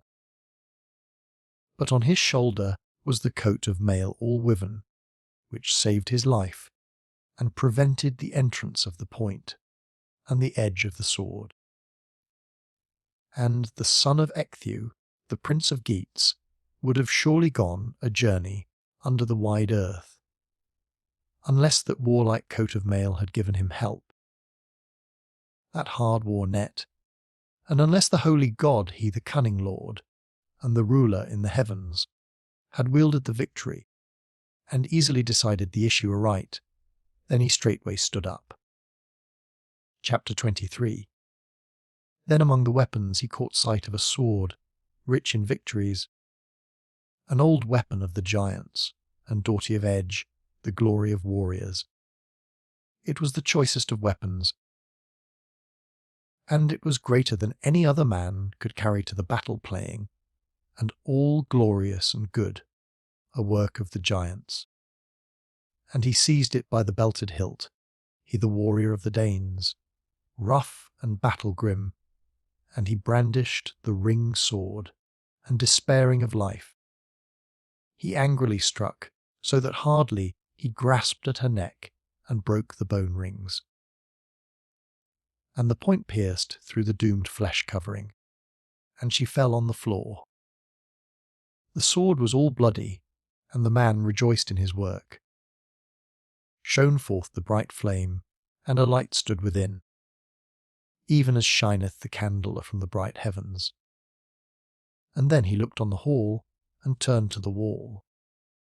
And the Thane of Hygelac, angry and resolute, heaved hard the weapon, taking it by the hilt. And the edge was not worthless to the battle warrior, for he would be quickly requiting Grendel many a war, rush which he had done upon the West Danes. Many times oftener than once when in sleeping he smote the hearth, comrade of Hrothgar, and fed on them sleeping. Of the Danish folk, some 15 men, and bore forth yet another one, that loathly prey. And well he requited him, this furious champion, when he saw the war, wary Grendel lying in death, all void of his life as formerly in heart the battle had scathed him. His body sprang apart, when after his death he suffered a stroke, a hard battle swing, and then he struck off his head. Right soon the proud warriors, they who with Hrothgar looked forth on the sea, could easily see that the surging water was all stained with blood, and the grey-haired ancients spoke together about the good man, that they deemed not the Atheling would ever again come seeking the famous prince, Hrothgar glorying in victory. For it seemed unto many that the sea-wolf had destroyed him. Then came noonday. The valiant Danes left the headland, And the gold friend of men went homeward thence. And the strangers of the Geats, sick in mind, sat and stared at the water. They knew and expected not that they would see again their liege lord himself. Then the sword began to grow less, after the battle sweat, into icicles of steel. And a wonder it was that it all began to melt likest to ice, when our Father doth loosen the band of frost, and unwinds the icicles. He who hath power over the seasons, he is the true God. Nor in these dwellings did the Lord of the Geats take any other treasure, though much he saw there, except the head and the hilt decked out with jewels. The sword had melted, and the decorated weapon was burnt up. The blood was too hot, and so poisonous the alien sprite who died in that conflict. Soon Beowulf was simming, he who formerly awaited the onset of the hostile ones in the striving, and he dived upwards through the water. And the weltering surge and the spacious lands were all cleansed when the alien sprite gave up his life, and this fleeting existence. He the stout-hearted came swimming to shore, he the prince of the sea, men enjoying the sea spoils, the great burden of that which he had with him. They advanced towards him, and gave thanks to God, that glorious crowd of thanes, and rejoiced in their Lord that they could see him once more. Then was loosed quickly from that valiant man both helmet and shield. The sea became turbid, the water under welkin all stained with blood. And rejoicing in spirit that the brave men went forth, with foot tracks, and passed over the earth, the well-known pathways. And a hard task it was for each one of those proud men to bear, that head away from the sea cliff. 4 of them, with difficulty on a pole, were bearing the head of Grendel to the gold hall, until suddenly, valiant and battle-brave, they came to the palace, 14 of the Geats marching along with their liege, lord who trod the field where the mead hall stood.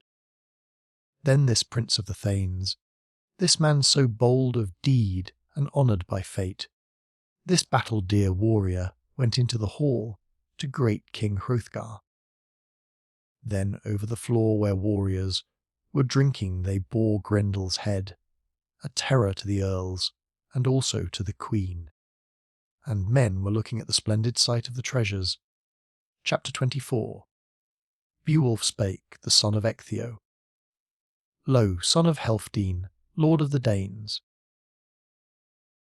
we have brought you this booty of the sea all joyfully, this which you seized as a token of glory.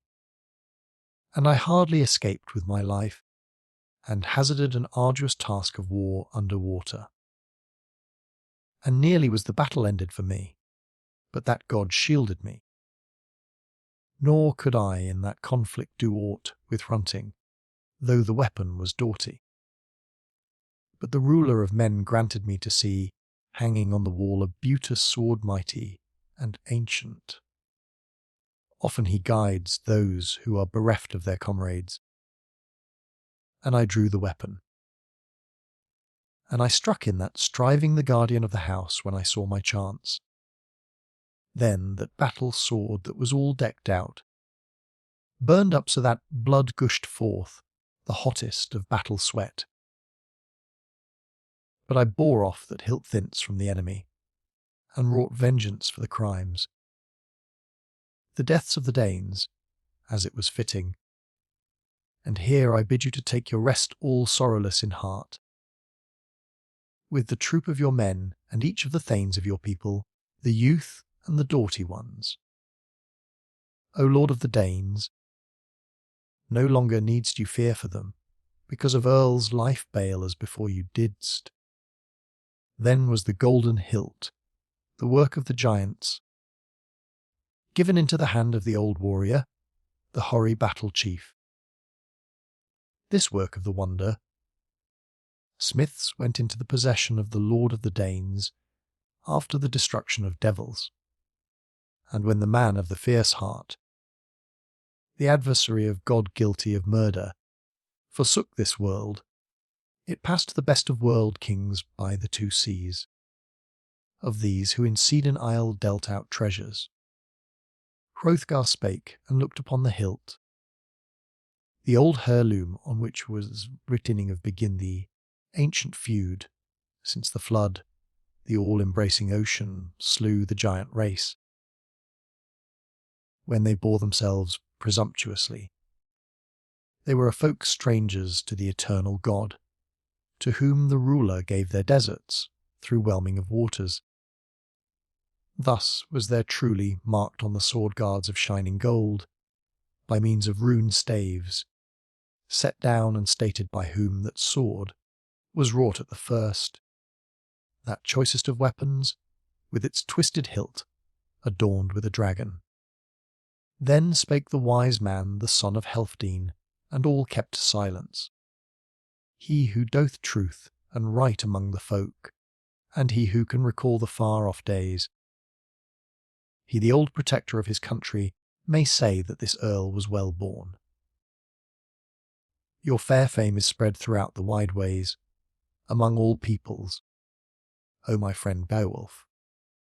You dost hold all with patience, and might with the proud of mind. I will perform the compact as we two agreed. You shall be a lasting aid to your people, a help to the heroes. Not so was Heremod to the sons of Egwella, the honour-full Danish folk. For he did not become a joy to them, but slaughter and death to the Danish people. But in a fury he killed the table, companions his boon comrades, until he alone, the famous chieftain, turned away from human joys. And though the mighty God greatly exalted him by the joys of strength over all people, and rendered him help, yet a fierce horde of hate grew up in his soul. No rings did he give to the Danes, as the custom was, and joyless he waited, so that he suffered troublesome striving, and to his people a long time was baleful.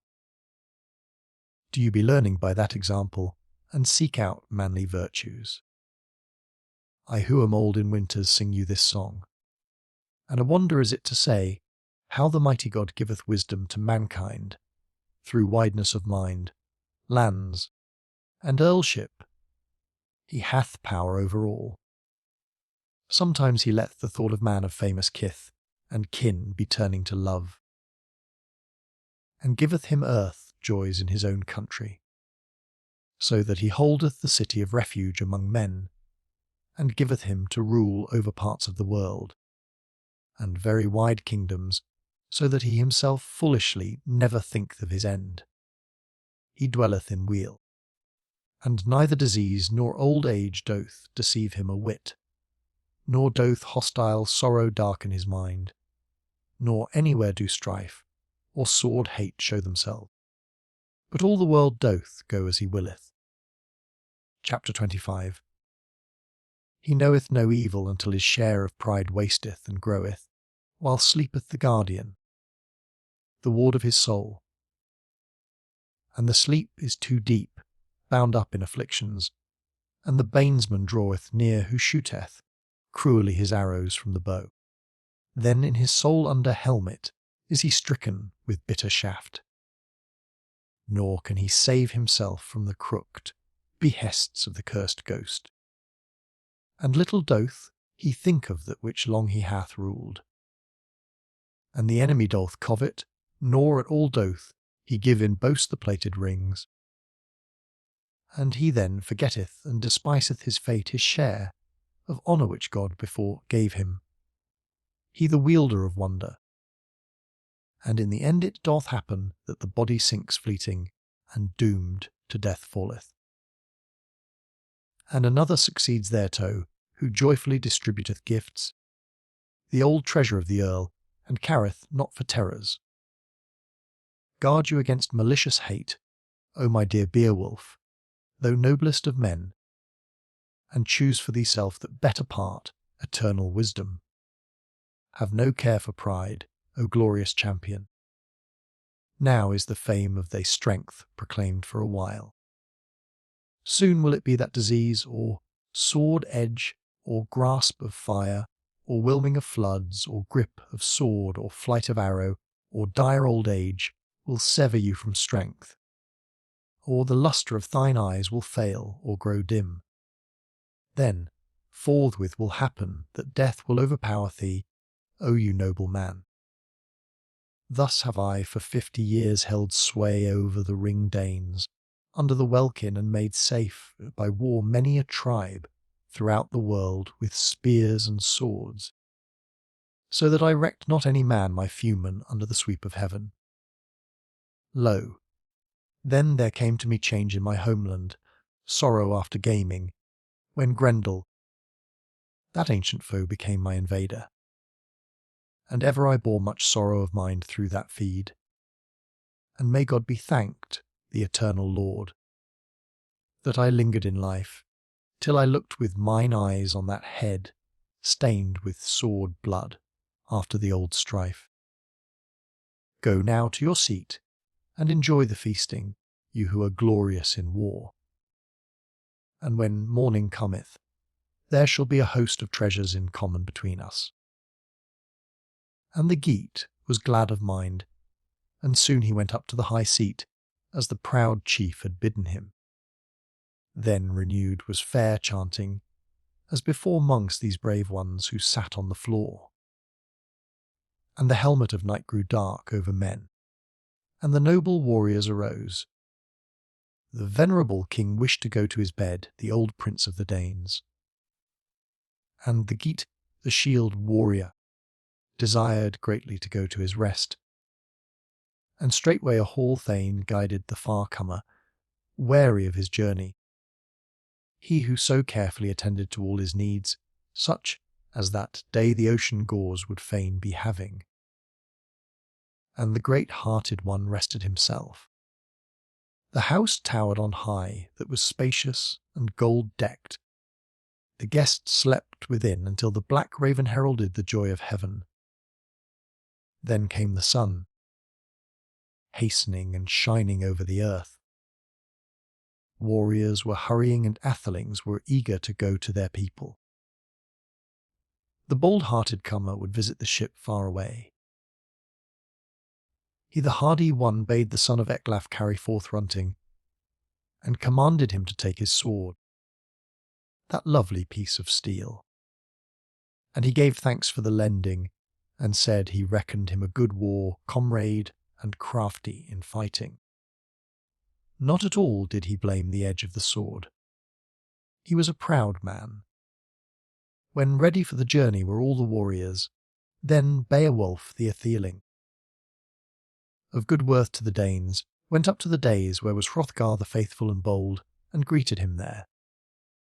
Chapter 26. Beowulf spake, the son of Ecgtheow. Now we the seafarers, that have come from afar, desire to say that we are hastening back to Hygelac. And here have we been nobly waited on, and well you haste treated us. And if I then on earth can gain a whit further greater heart love from thee, O Lord of men, than I have gained already, in doing war deeds, thereto I'm right ready. And if I shall hear over the sheet of waters that terrors are oppressing those who sit round, thee, as erewhile thine enemies were doing upon the, I will bring here 1,000 thanes, heroes, to help thee. And I know that Hygelac, the lord of the Geats, the guardian of my folk, though young in years, will help me by word and works to bring to you honour, and bear spear to thine aid, the help of strength, if you haste need of men. And if Hrethric the prince's child should ever take service in the court of the Geat, he may find there many a friend. It is better for him who is doughty himself to be seeking far countries. Hrothgar spake, and gave him answer. The all-knowing Lord doth send the words into your mind. Never heard I a man speak more wisely, so young in years, You are strong of mane and proud of soul, and of words a wise sayer. I reckon that if it cometh to pass that an arrow or fierce battle should take away the children of Hrethel, or disease, or sword destroy your sovereign, the protector of the folk, and you are still living, that the sea, Geats, will not have to choose any better king. If you wilt hold the kingdom of the kinsman, though haste brought about peace to the folk of the Geats and the spear Danes, and a ceasing of the strife and of the enmity which formerly they suffered. And whilst I am ruling the wide kingdom, a treasures shall be in common between us, and many a man shall greet another with gifts over the sea, and the ring-necked ship shall bear over the ocean both offerings and love tokens. I know the two peoples to be steadfast towards friend and foe, and blameless in all things in the old wise. Then in that hall the prince of the earls, the son of Helfdene, gave him 12 treasures, and bade him be seeking his own people in safety, and with the offerings, and quickly to come back again. Then the king, the prince of the Danes, he of good lineage, kissed the best of thanes, and embraced his neck. And tears were falling down the face of the old man. And the old and wise man had hope of both things, but most of all of the other, that they might see each the other, those thoughtful men in council. For Beowulf was so dear to him that he could not restrain the whelming in his bosom, but a secret longing fast in the bonds of his soul was burning in his breast against his blood. So Beowulf the warrior, proud of his golden gifts, went forth over the grassy plain, rejoicing in treasure. And the sea Gore was awaiting her lord, where she lay at anchor. And as he was going he often thought on the gift of Hrothgar. He was a king, blameless in every way, until old age, that scather of many, bereft him of the joys of strength. Chapter 27. So many a proud young warrior came to the seaside, and they were carrying the ring net, the interlaced coats of mail. And the ward of the shore noticed the going of the earls, as he did their coming. Nor with evil intent did he hail the guests from the edge of the cliff, but rode up to them, and said that welcome and bright-coated warriors went to the ship to the people of the Geats. Then on the sand was the spacious craft laden with battle weeds, the ringed prow with horses and treasures, and the mast towered high over Hrothgar's gifts. And he gave to the captain a sword bound with gold, so that by the mead bench he was by that the worthier, because of the treasure and the heirloom. Then he went on board, the deep water to be troubling, and finally left the land of the Danes. And by the mast was one of the ocean garments, a sail fast by a rope. The seaward thundered, nor did the winder the journey of that ship. The ocean Goa bounded forth, the foamy-necked one, over the waves. The bound prow over the ocean streams, till they could see the cliffs of the Geats land, the well-known headlands. Then the keel thronged up the shore, driven by the wind, and stood fast in the sand. And the harbour-master was soon on the seashore. Who of your eagerly had seen from afar the going forth of the dear men? And he made fast the wide bosomed ship by the anchor chains, so that less the force of the waves could tear away that winsome ship. He commanded the treasure of the nobles to be borne up the beach, the fretted armour and the plated gold, and not far thence it was for them to be seeking the giver of treasure, Hygelac, Hrethel's son. For at home he dwelleth, he and his companions near to the sea wall.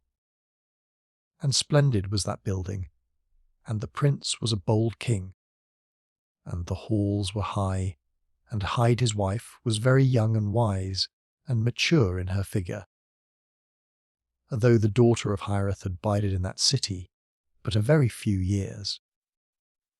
But she was not mean, nor niggardly of gifts, and of treasures to the people of the Geats.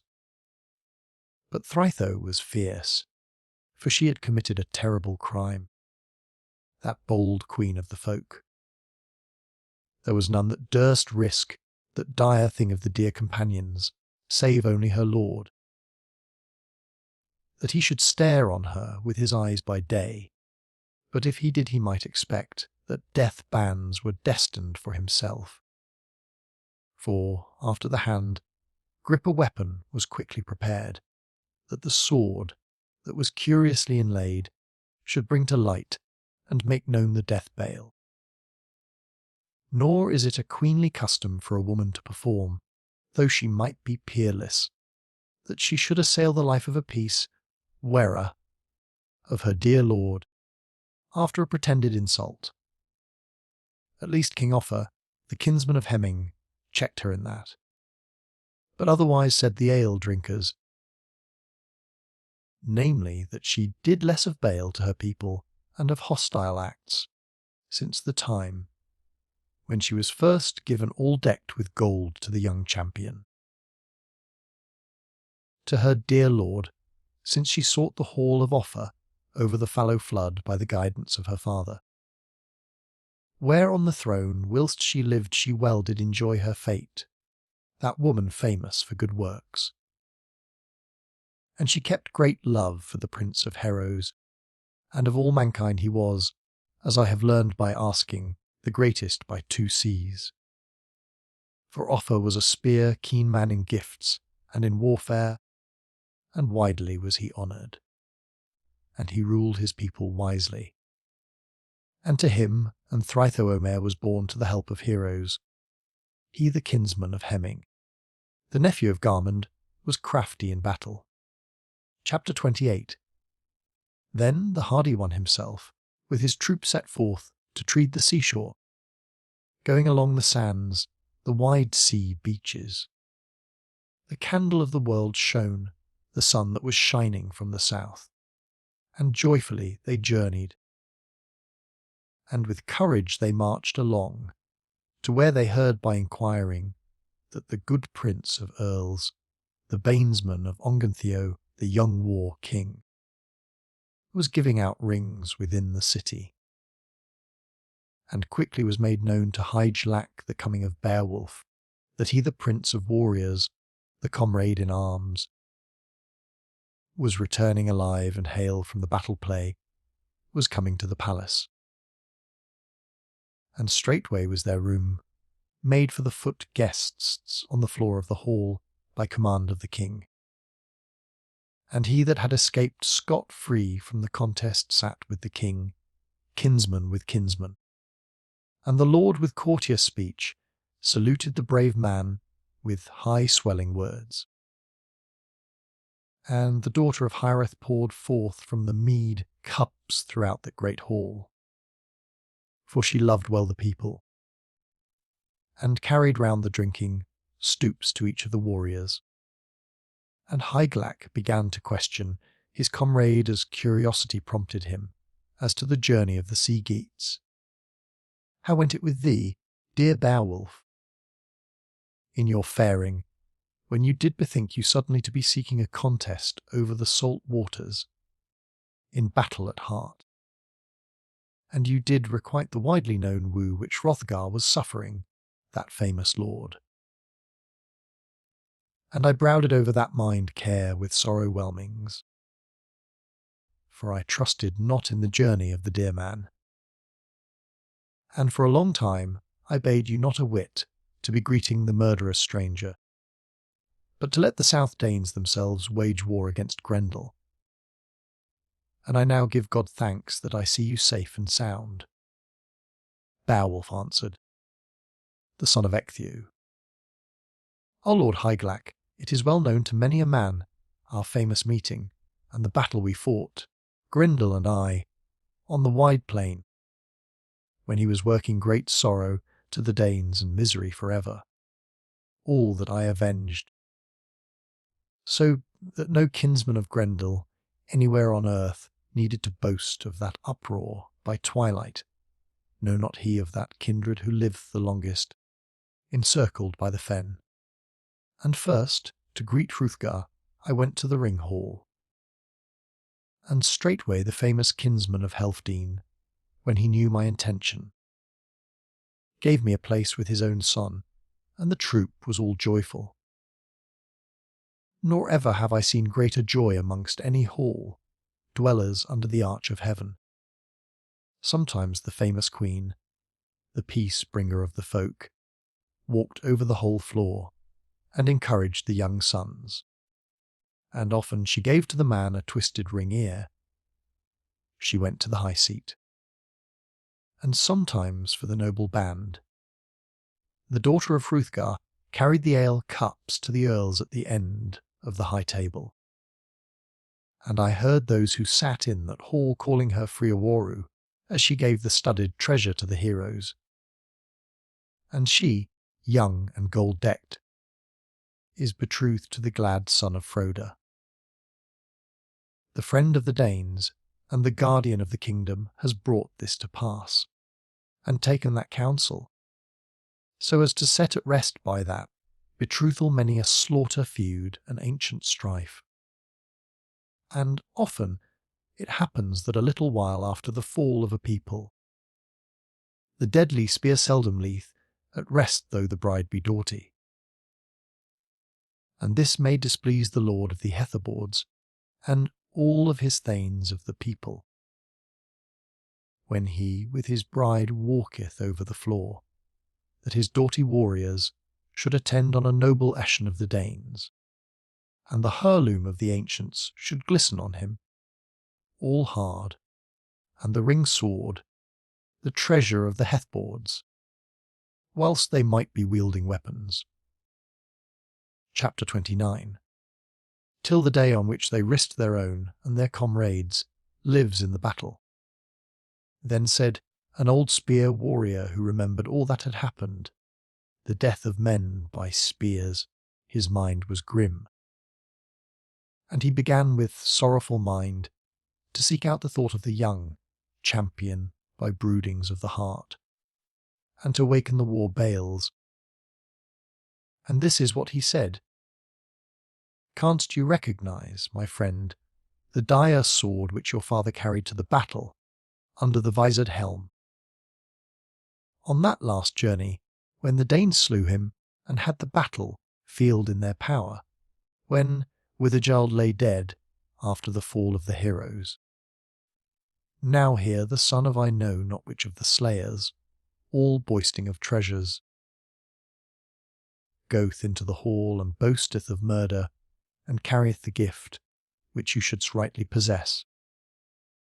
Then he exhorteth and bringeth to mind each of the occasions with sorrowful words, until the time cometh that the thane of the bride dieth, all stained with blood for the deeds of his father, by the piercing of the sword, having forfeited his life.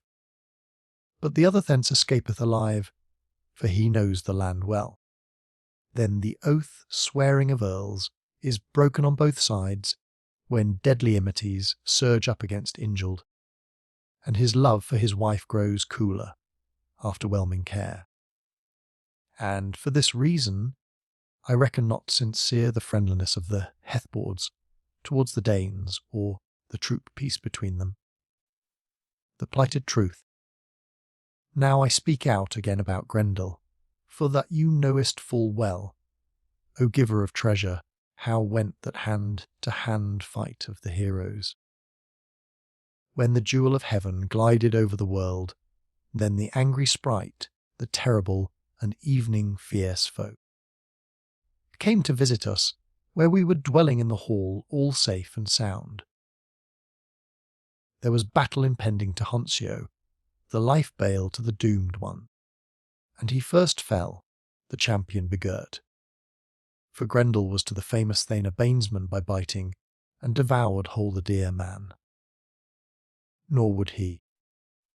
The bloody-toothed slayer, mindful of bales, go out empty-handed any sooner again, forth from the gold hall.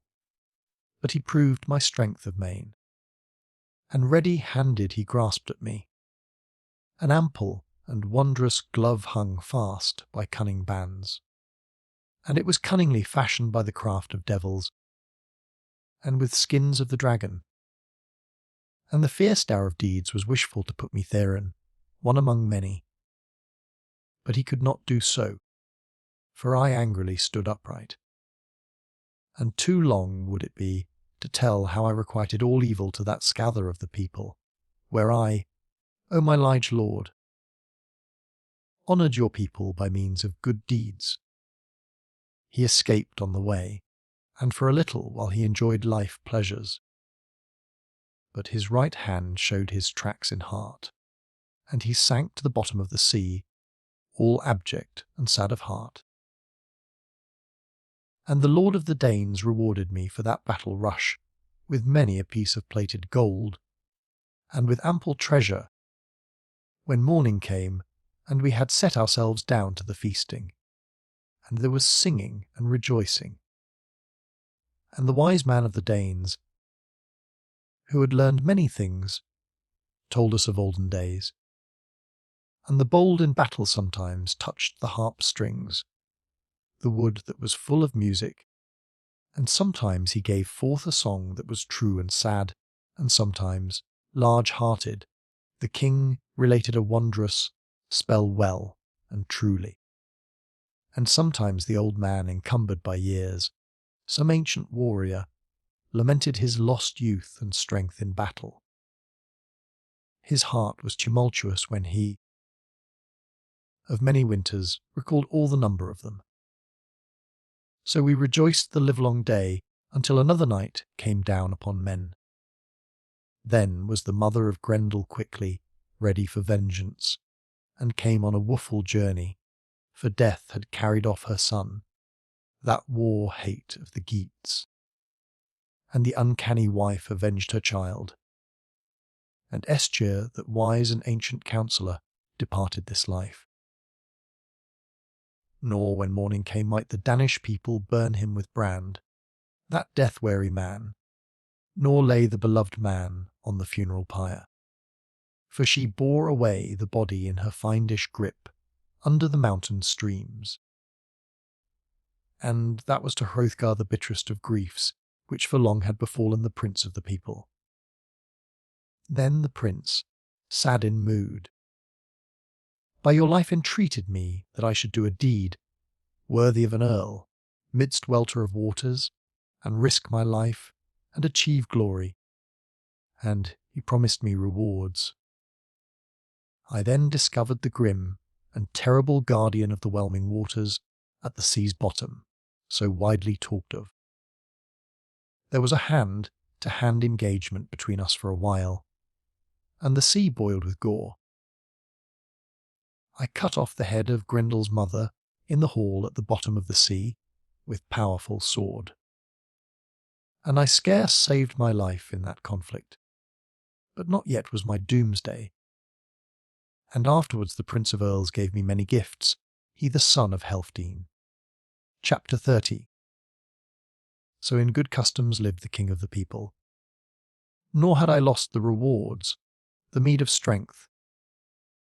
For the son of Healfdene bestowed upon me treasures according to my choice, which I will bring to thee, O my warrior king, and graciously will I proffer them. Again, all favour depends on thee, for few chief kinsmen have I save thee, O Hygelac. He commanded them to bring in the boar, the head sign, the battle-steep helmet, the hoary, byrnie, the splendid war sword, and then he chanted this song. It was Hrothgar, that proud prince, who bestowed upon me all this battle gear. And a certain word he uttered to me, that I should first give you his kindly greeting.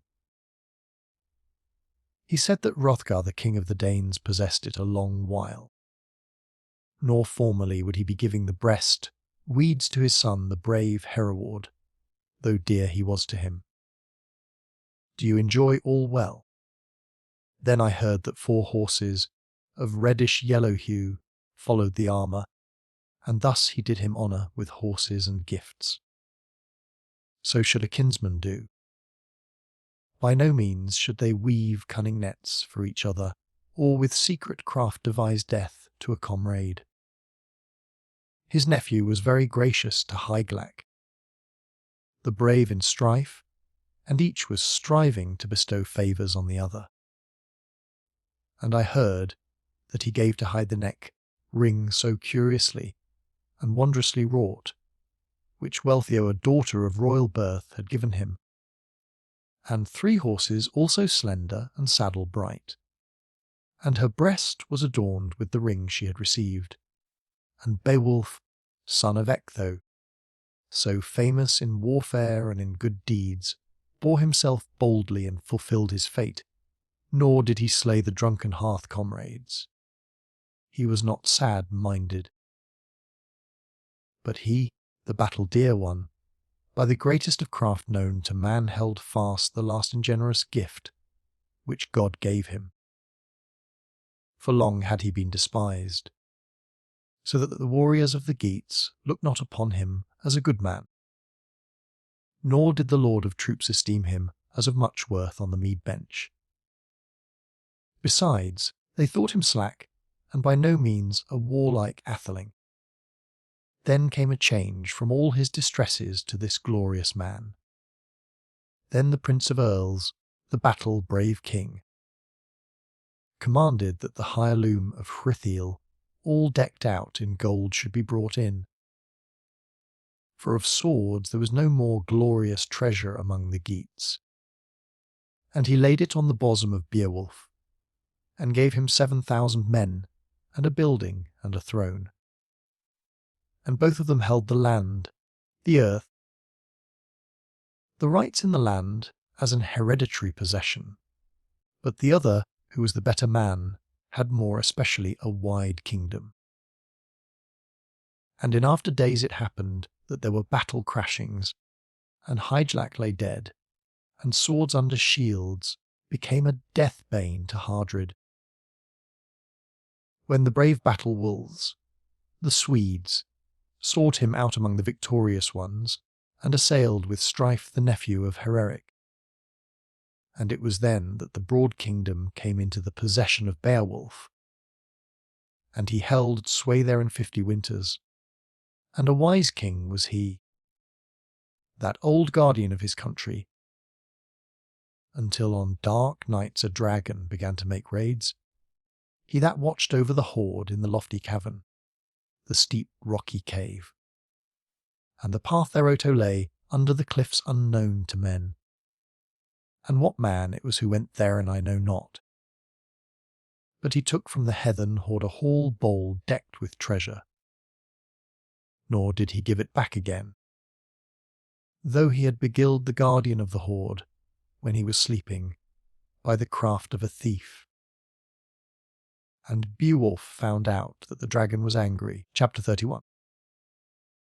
And it was by no means of his own accord, or self, will that he sought out the craft of the hoard of the dragon, who inflicted such evil upon himself, but rather because, being compelled by miseries, the slave fled the hateful blows of heroes.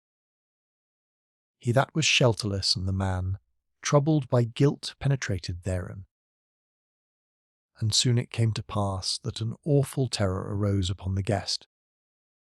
And in the earth house were all kinds of ancient treasures, such as I know not what man of great thoughts had hidden there in days of old. The immense heirlooms of some noble race, costly treasures, and in former times death had taken them all away. And he alone of the warriors of the people, who longest lingered there, full lonely and sad for loss of friends was he, and he hoped for a tarrying, that he but for a little while might enjoy the ancient treasures. And this hill was quite near to the ocean waves, and to the sea nesses, and no one could come near the Retto, And he, the guardian of rings, carried inside the cave the heavy treasures of plated gold, and uttered some few words. Do thou, O earth, hold fast the treasures of earls which heroes may not hold. What? From you in days of your good men obtained it. Deadly warfare and terrible life, bale carried away all the men of my people, of those who gave up life. They had seen hall joy, and they saw the joys of heaven. I have not anyone who can carry a sword or polish the gold-plated cup, the dear drinking flagon. The doughty ones have hastened elsewhere. The hard helmet dight with gold shall be deprived of gold plate. The polishers sleep the sleep of death. Who should make ready the battle grim?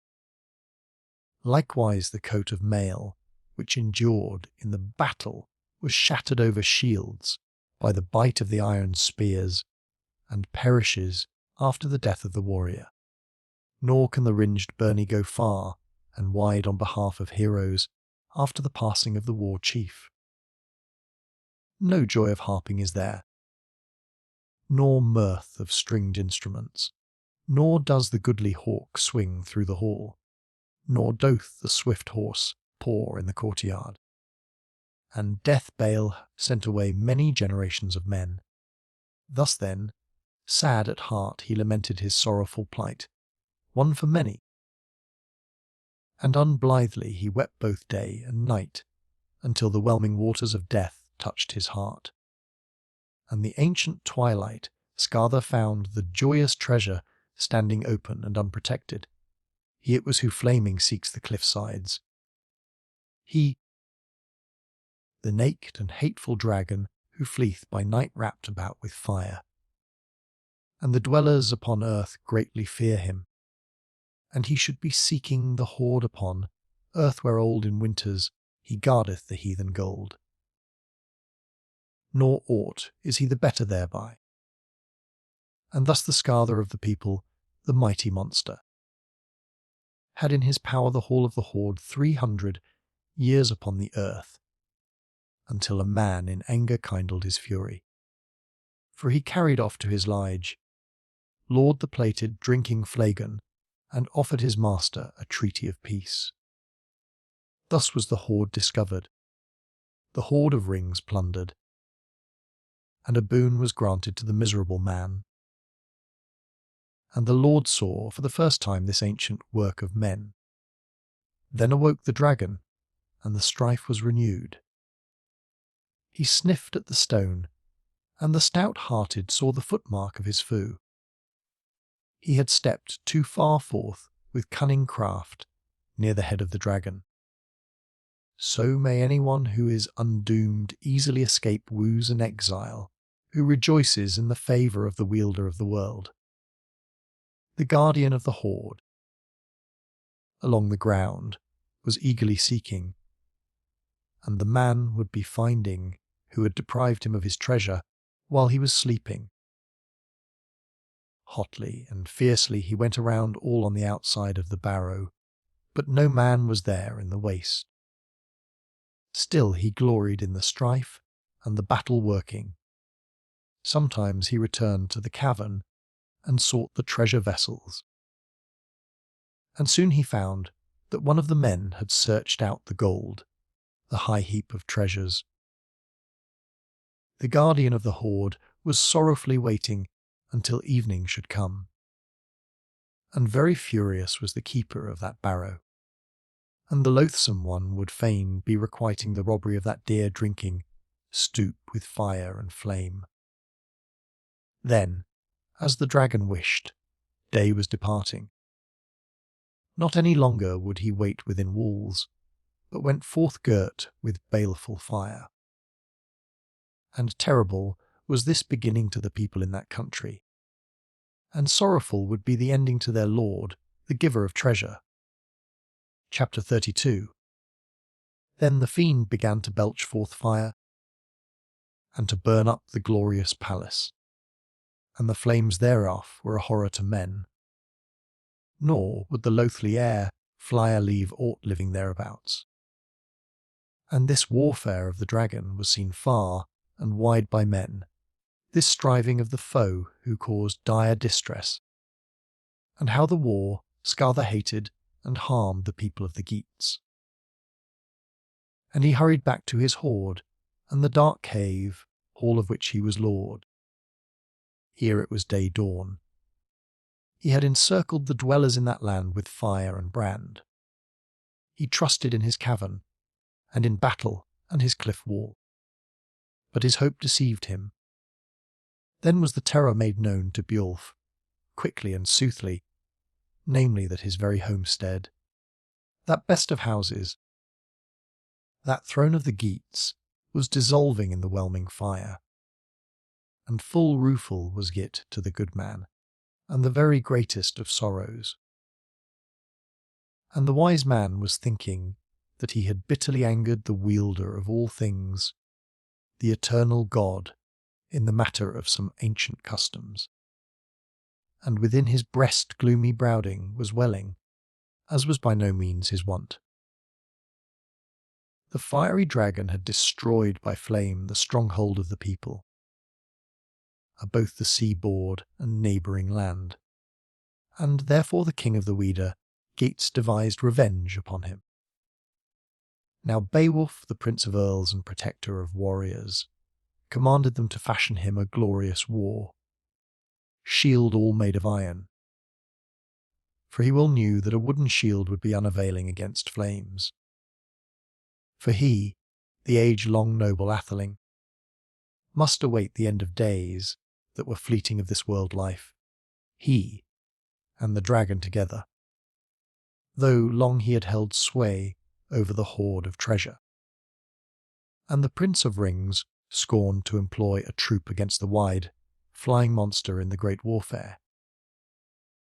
Nor did he dread the striving. Nor did he think much of this battle with the dragon, of his might and courage. For that formerly in close conflict had he escaped many a time from the crashings of battle, since he, the victorious swordman, cleansed the great hall in heart of Hrothgar his kinsman, and had grappled in the contest with the mother of Grendel, of the loathly kin. Nor was that the least hand-to-hand fight, when Hygelac was slain there in the Frisian land, when the king of the Geats, the friendly lord of the folk, the son of Hreidel, died in the battle rush beaten down by the sword, drunk with blood, drinking. Then fled Beowulf by his very own craft, and swam through the seas. And he had on his arm alone 30 battle trappings when he went down to the sea. Nor did the Hetware need to be boasting of that battle on foot, they who bore their linden shields against him. And few of them ever reached their home safe from that wolf of the battle. But Beowulf, son of Ecgtheow, swam over the expanse of waters, miserable and solitary, back to his people, where Hyde proffered him treasures and a kingdom, rings and dominion. She did not think that her son Herded would know how to hold their native seats against strangers, now that Hygelac was dead. Nor could the wretched people prevail upon the atheling Beowulf in any wise to show himself lord of Herdred, or to be choosing the kingship. Nevertheless, he gave friendly counsel to the folk with grace and honour, until that he, Hardred, was older and held sway over the Weeder Geats. Then those exiles, the sons of Auther, sought him over the seas. They had rebelled against the lord of the Swedes, the best of the sea kings, that famous chieftain of those who bestowed rings in Sweden. And that was life's limit to him. For the son of Hygelac, famishing there, was allotted a deadly wound by the swing of a sword. And the son of Ongentheow went away thence to visit his homestead, when Herdred lay dead, and left Beowulf to sit on the throne and to rule the Goths. And he was a good king. Chapter 33. he was minded in after days to be requiting the fall of the prince. He was a friend to the wretched Egils, and helped Egils the son of Uther with an army with warriors and with weapons over the wide seas. And then he wrought vengeance with cold and painful journeyings, and deprived the king, Unla, of life. Thus the son of Ecgtheow had escaped all the malice and the hurtful contests and the courageous encounters until the day on which he was to wage war with the dragon. And so it came to pass that the lord of the Geats went forth with 12 others, and inflamed with fury, to spy out the dragon. For he had heard tell of the malice and hatred he had shown to men, where arose that feud. And by the hand of the informer, famous treasure came into their possession. He was the 13th man in the troop who set on foot the beginning of the conflict. And the sorrowful captive must show the way thither. He against his will went to the earth hall, for he alone knew the barrow, under the ground near to the sea surge, where it was seething, the cavern that was full of ornaments and filigree. And the uncanny guardian Therof, the panting war wolf, held possession of the treasures, and an ancient was he under the earth. And it was no easy bargain to be gaining for any living man. So the battle-hardened king sat down on the cliff, and took leave of his hearth comrades, the gold friend of the Geats, and his heart was sad, wavering, and ready for death. And Weird came very near to him, who would be greeting the venerable warrior, and be seeking his soul treasure, to divide asunder his life from his body. And not long after that was the soul of the atheling imprisoned in the flesh. Beowulf spake, the son of Ecgtheow. Many a war rush I escaped from in my youth, in times of conflict. And will I call it all to mind? I was 7 years old when the Lord of Treasures, the friendly lord of the folk, took me away from my father, and King Hrothgar had me in thrall, and gave me treasure, and feasted me, and kept the peace. Nor was I a whit less dear a child to him than any of his own kin, Hairbold and Haethcyn, or my own dear Hygelac. And for the eldest was a murder, bed most unhappily, made up by the deeds of a kinsman. When Haethcyn his lordly friend brought him low, with an arrow from out of his horn bow. And missing the mark, he shot through his brother with a bloody javelin. And that was a fight not to be atoned for by gifts of money, and a crime it was, and wearing to the soul in his breast. Nevertheless the atheling must unavenged be losing his life. For so is it a sorrowful thing for a venerable man to see his son riding the gallows tree, when he singeth a dirge a sorrowful song, as his son hangeth, a joy to the ravens. And he, very old, may not give him any help, and every morning at the feasting he is reminded of his son's journey else, whither. And he careth not to await another here within the cities, when he alone through the fatality of death hath found out the deeds. Heartbroken he looks on the bower of his son, on the wasted wine hall, become the hiding place for the winds and bereft of the revels. The riders are sleeping, the heroes in the tomb. Nor is any sound of harping, or games in the courts as erewhile there were. Chapter 34. Then he goeth to the sleeping place, and chanteth a sorrow song, the one for the other. And all too spacious seemed to him the fields and the dwelling house. So the prince of the Geats bore welling heart, sorrow after Hairbold's death. Nor a whit could he requite the feud on the murderer, nor visit his hate on that warrior with loathly deeds, though by no means was he dear to him. He then forsook the joys of life, because of that sorrow wound which befell him, and chose the light of God, and left to his sons land and towns when he departed this life as a rich man doth. Then was there strife and struggle between the Swedes and the Geats, and over the wide seas there was warfare between them, a hardy battle, striving when Hrethel met with his death. And the children of Ongentheow were brave and battle-fierce, and would not keep the peace on the high seas, but round about Hrothgar they often worked terrible and dire distress. And my kinsman wrought vengeance for that feud and crime, as all men know, though the other bought his life with a hard bargain. And war was threatening Hæthcyn, the lord of the Geats. Then I heard tell that on the morrow one brother the other avenged on the slayer with the edge of the sword, whereas Ongentheow seeketh out Euphor. The war helmet was shattered, and the ancient of the Swedes fell prone, all sword pale. And well enough the hand kept in mind the feud, and withheld not the deadly blow. And I yielded him back in the warfare the treasures he gave me with the flashing sword, as was granted to me. And he gave me land, and a dwelling, and a pleasant country.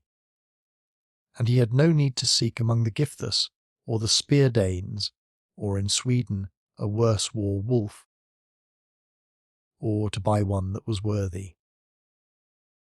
And I would always be before him in the troop, alone in the front of the battle, and so for ever will I be striving. Whilst this sword endureth, that earlier and later has often stood me in good stead. Since the days when for doughtiness I was a hand, slayer today, Raven the champion of the Hugs. Nor was he fated to bring ornaments or breast trappings to the Frisian king, but he the guardian of the standard, he the Atheling, fell on the battlefield all too quickly. Nor was the sword edge his bane, but the battle grip broke the whelmings of his heart and the bones of his body. Now shall my sword edge, my hand and hard weapon, be fighting for the horde. Beowulf moreover now for the last time spake these boastful words. In many a war I risked my life in the days of my youth, yet still will I seek a feud. I the old guardian of the people will work a glorious deed, if the wicked Scatha come up from his earth, palace to seek me. Then he saluted for the last time each of the warriors, the brave wearers of helmets, the dear companions. I would not carry a sword or weapon against the dragon if I knew how else I might maintain my boast against the monster, as I formerly did against Grendel. But in this conflict I expect the hot battle fire, both breath and poison. Therefore I have both shield and byrnie. I will not flee from the warder of the barrow a foot's space, but it shall be with me at the wall of the barrow as Weird shall direct, who created all men. I am strong in soul, so that I will refrain from boasting against the war flyer. Await you on the barrow guarded by byrnies, or you warriors in armour, and see which of us two will better survive his wounds after the battle rush. This is no journey for you, nor fitting for any man, save only for me, that he should share a conflict with the monster, and do deeds worthy of an earl. I will gain possession of the gold by my courage, or battle and deadly evil shall take away your lord.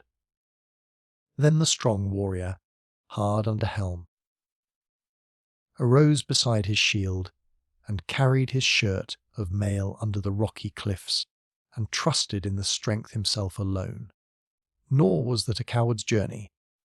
Then Beowulf, possessed of manly virtues, who had escaped in many a conflict and crashing of battle when men encountered on foot, saw standing by the wall of the barrow an arch of rock, And a stream broke out thence from the barrow, and the whelming of that river was hot with battle fires. Nor could he survive any while near to the hoard unburnt, because of the flame of the dragon. Then, in a fury, the prince of the Weeder, Geats let a torrent of words escape from his breast, and the scout-hearted one stormed, and his war-clear voice resounded under the hour cliffs. And hatred was stirred, for the guardian of the hoard recognised well the voice of Beowulf, and that was no time to be seeking friendship. And the breath of the monster, the hot battle sweat, came forth from the rock at the first, and the earth resounded. The warrior, the lord of the Geats, raised his shield under the barrow against the terrible sprite. Now the heart of the dragon was stirred up to seek the conflict. The good war king had formerly drawn his sword, the ancient heirloom, not slow of edge. And each of them who intended evil was a terror the one to the other. And the stern-minded one, he the prince of friendly rulers, stood by his steep shield, and he and the dragon fell quickly together. Beowulf waited warily all in his war gear. Then the flaming monster bent as he charged, hastening to his doom. The shield well protected life, and body of the famous warrior for a lesser, while than he had willed it, if he was to be wielding victory, in that contest on the first day. But Weird had not so fated it. And the lord of the Geats uplifted his hand, and struck at the horribly bright one heavy with heirlooms, so that the edge stained with blood gave on the bone, and bit in less strongly than its master had need of when pressed by the business. Then, after the battle, Swing the guardian of the barrow was rough-minded, and cast forth slaughter fire. Battle flames flashed far and wide, and the son of the Geats could not boast of victory in the conflict. The sword had failed him, naked in the battle, as was unfitting for so well-tempered a steel. And it was not easy for the famous son of Ecthio to give up possession of the bottom of the sea, and that he should against his will dwell in some place far otherwhere, as must each man let go these fleeting days sooner or later. And not long after this Beowulf and the monster met together again. The guardian of the hoard took good heart, and smoke was fuming in his breast. And fierce were his sufferings, as the flames embraced him, he who before had ruled over the folk. Nor at all in a troop did his hand comrades stand round him, that warrior of Athelings, showing courage in the battle. But they fled into a wood their lives to be saving. And the mind of one of them was surging with sorrows, for to him whose thoughts are pure, a friendship cannot ever change. Chapter 35. Wiglaf was he called, he who was the son of Weohstan, the beloved shield warrior, the prince of the Danes and the kinsman of Elfir. He saw his lord suffering burning pain under his visor. Then he called to mind the favour that he, Beowulf, had bestowed upon him in days of yore, the costly dwelling of the Waegmundings and all the folk rights which his father had possessed. Then he could not restrain himself, but gripped the shield with his hand, the yellow wood, and drew forth the old sword which was known among men as the heirloom of Eanmund, the son of Audhere. And in the striving Weohstan was Bainsman by the edge of the sword to that friendless exile, and bore away to his kinsman the brown-hued helmet, the ringed byrnie, and the old giant sword that Wonla had given him, the war weeds of his comrade, and the well-wrought armour for fighting. Nor did he speak of the feud, though he slew his brother's son, and he held possession of the treasures many years, both the sword and the byrnie, until such time as his son should hold the earlship as his father had done. And he gave to the Geats a countless number of each kind of war weeds, when he in old age passed away from this life, on the outward journey. That was the first time for the young champion that he went into the war rush with his noble lord. Nor did his mind melt within him, nor did the heirloom of his kinsman at the war tide, and the dragon discovered it when they two came together. Wiglaf spake many fitting words, and said to his comrades, for his mind was sad within him, I remember the time when we partook of the mead, and promised our liege lord in the beer hall, he who gave to us rings, that we would yield to him war, trappings both helmets, and a hand sword, if such need befell him. And he chose us for this warfare, and for this journey of his own free will, and reminded us of glory. And to me he gave these gifts when he counted us good spear warriors, and brave helmet bearers, although our lord. This guardian of the people had it in his mind, all alone to do this brave work for us. For he most of all men could do glorious things and desperate deeds of war. And now is the day come that our Lord have need of our prowess and of goodly warriors. Let us then go to the help of our battle lord, while it lasts, the grim terror of fire. God knows well of me, that I would much rather the flames should embrace my body together with that of my lord the giver of gold. Nor does it seem to me to be fitting that carry shields back to the homestead, except we have first laid low the foe and protected the life of the prince of the weeders. And well I know that his old deserts were not that he alone of the youth of the Geats should suffer grief and sink in the fighting. So both sword and helmet, byrnie and shield, shall be common to both of us together. Then he waded through the slaughter reek, and bore the war helmet to the help of his lord, and uttered a few words. Beloved Beowulf, do you be doing all things as you of yore in the days of your youth, waste saying that you wouldst not allow your glory to be dimmed whilst thou warst living. Now shall thou, the brave in deeds and the resolute noble, save your life with all your might. I am come to help thee. After these words came the angry dragon, the terrible and hostile sprite yet once again, and decked in his various hues of whelmings of fire, against his enemies, the men that he hated. And the wood of the shield was burnt up with the waves of flame, and his byrnie could not help the young spear warrior.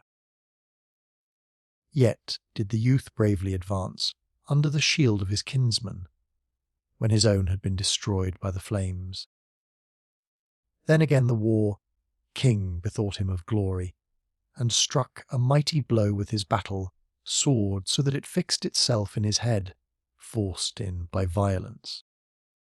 And niggling, Beowulf's sword old and grey, broke in pieces, and failed in the contest.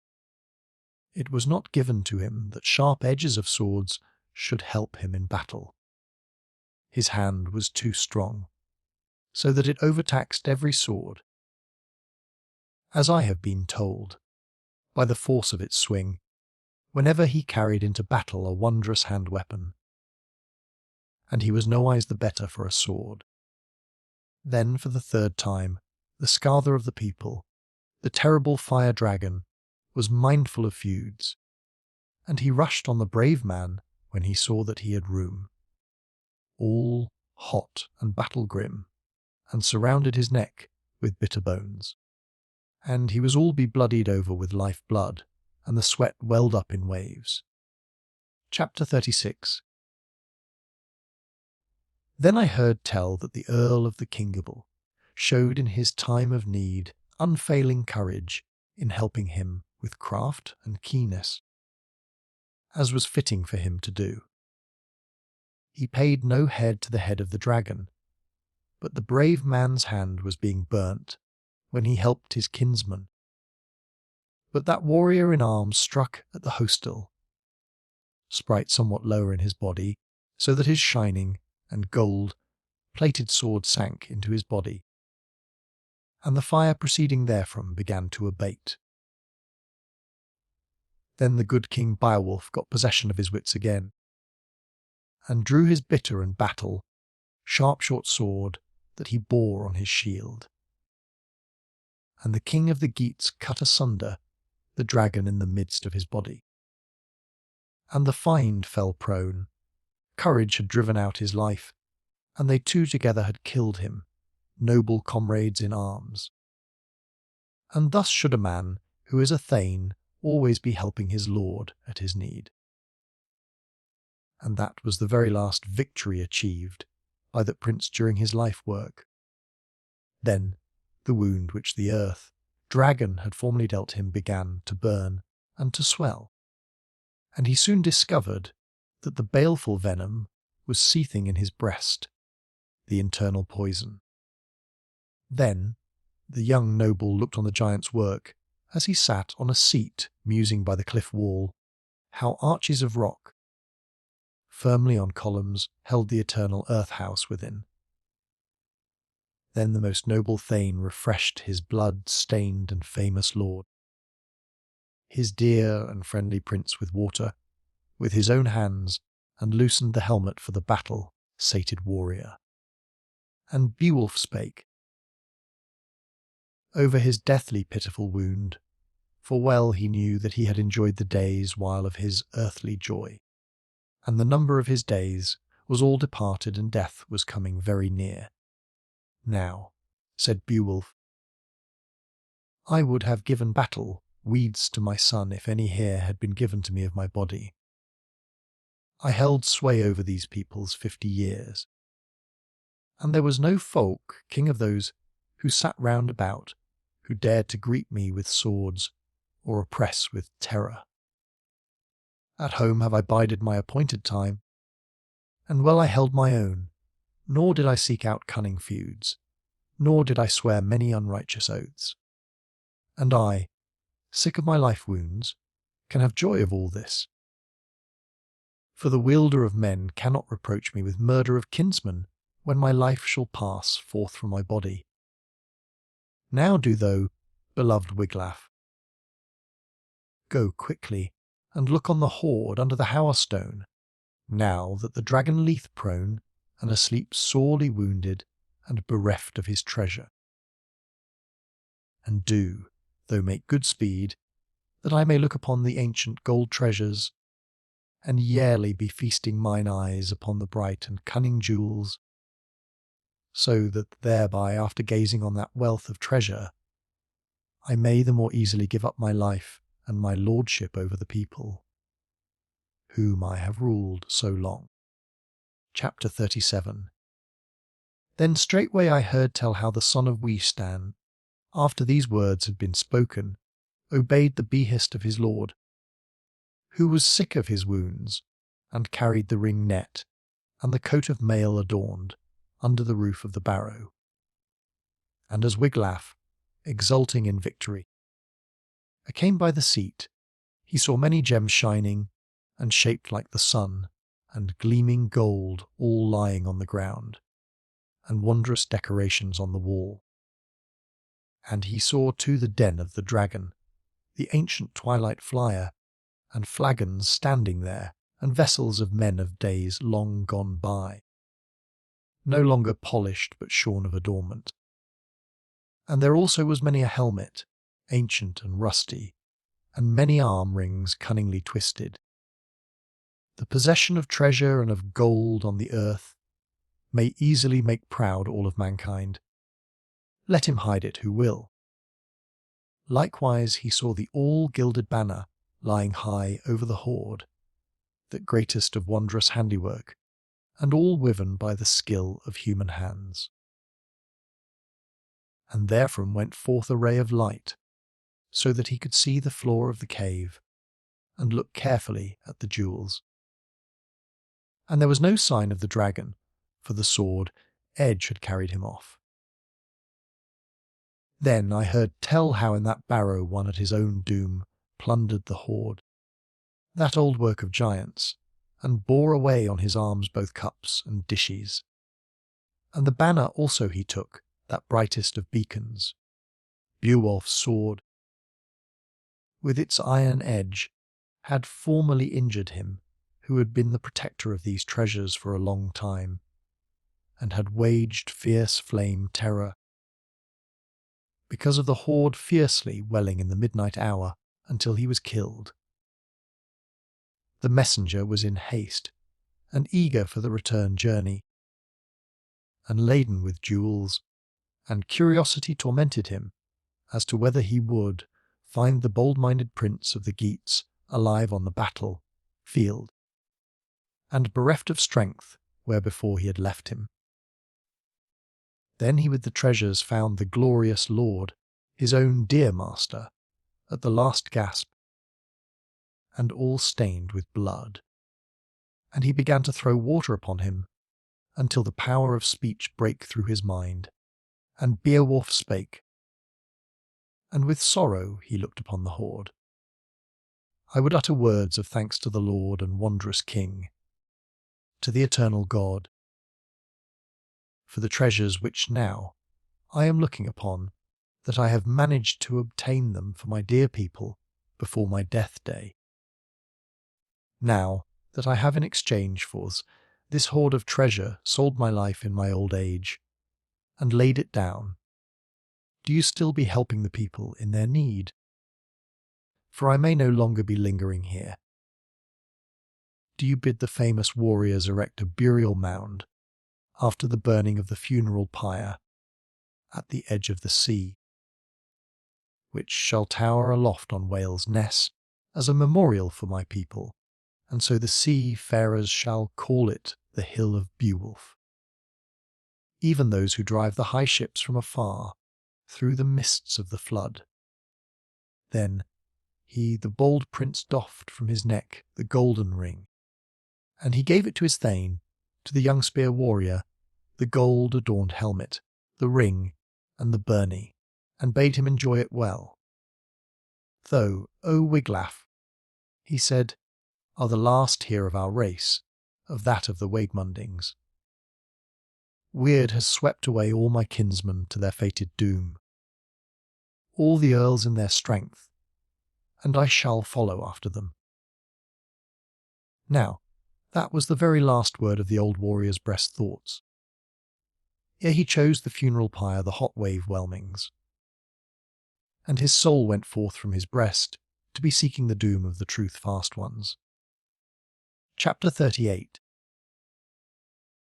Then had it sorrowfully come to pass for the young warrior that he saw his most beloved in a miserable plight on the earth at his life's end.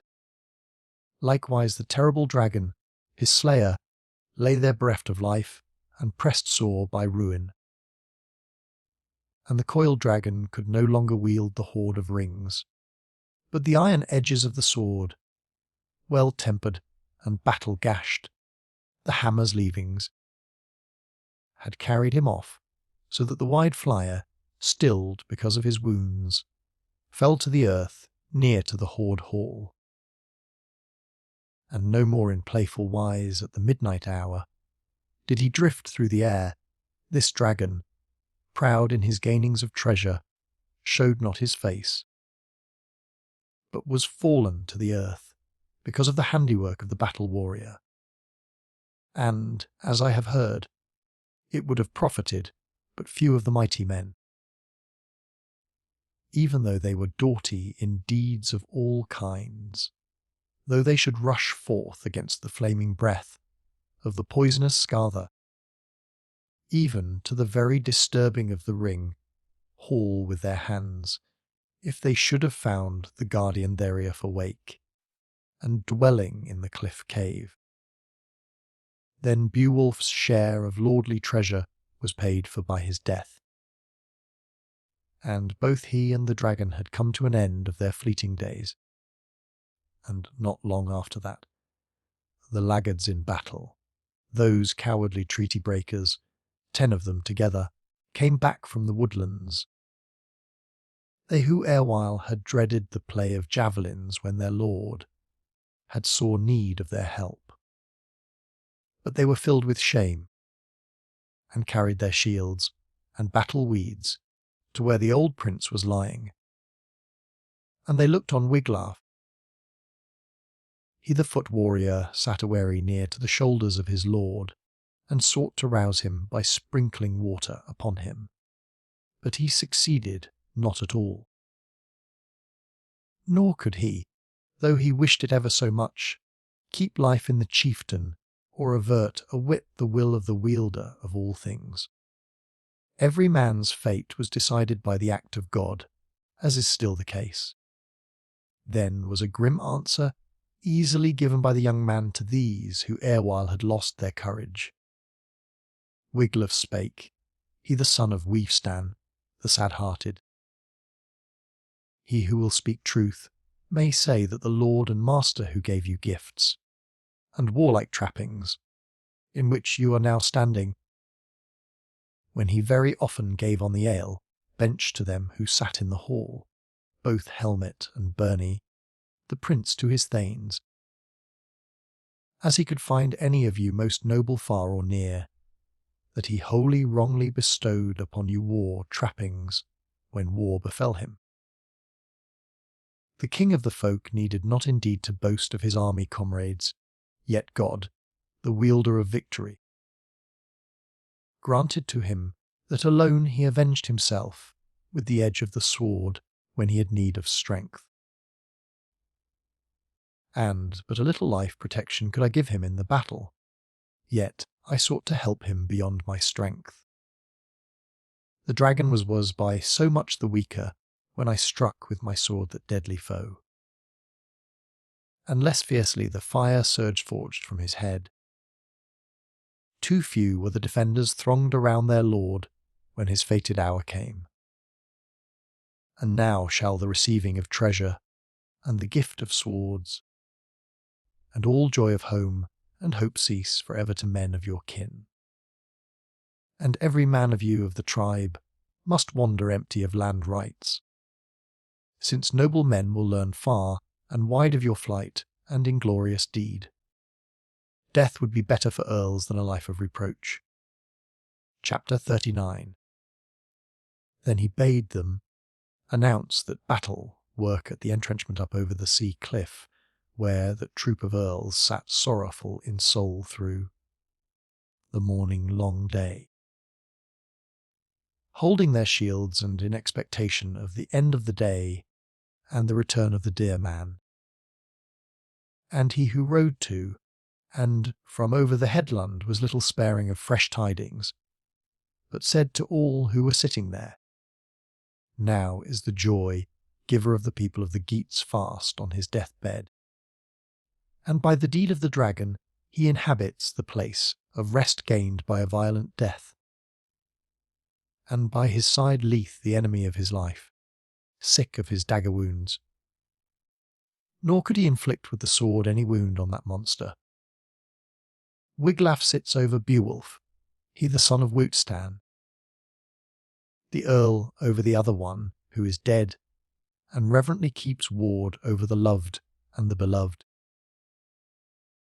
But there is an expectation of a time of war to the people, since to Franks and Frisians the fall of the king has become widely known. The hard strife was shapen against the Hugs, when Hygelac came with a fleet into the Frisian lands, where the Hetwer overcame him in battle, and by their great strength and courage brought it to pass that the shield warrior should stoop. He fell in the troop, nor did the prince give jewelled armour to the doughty ones.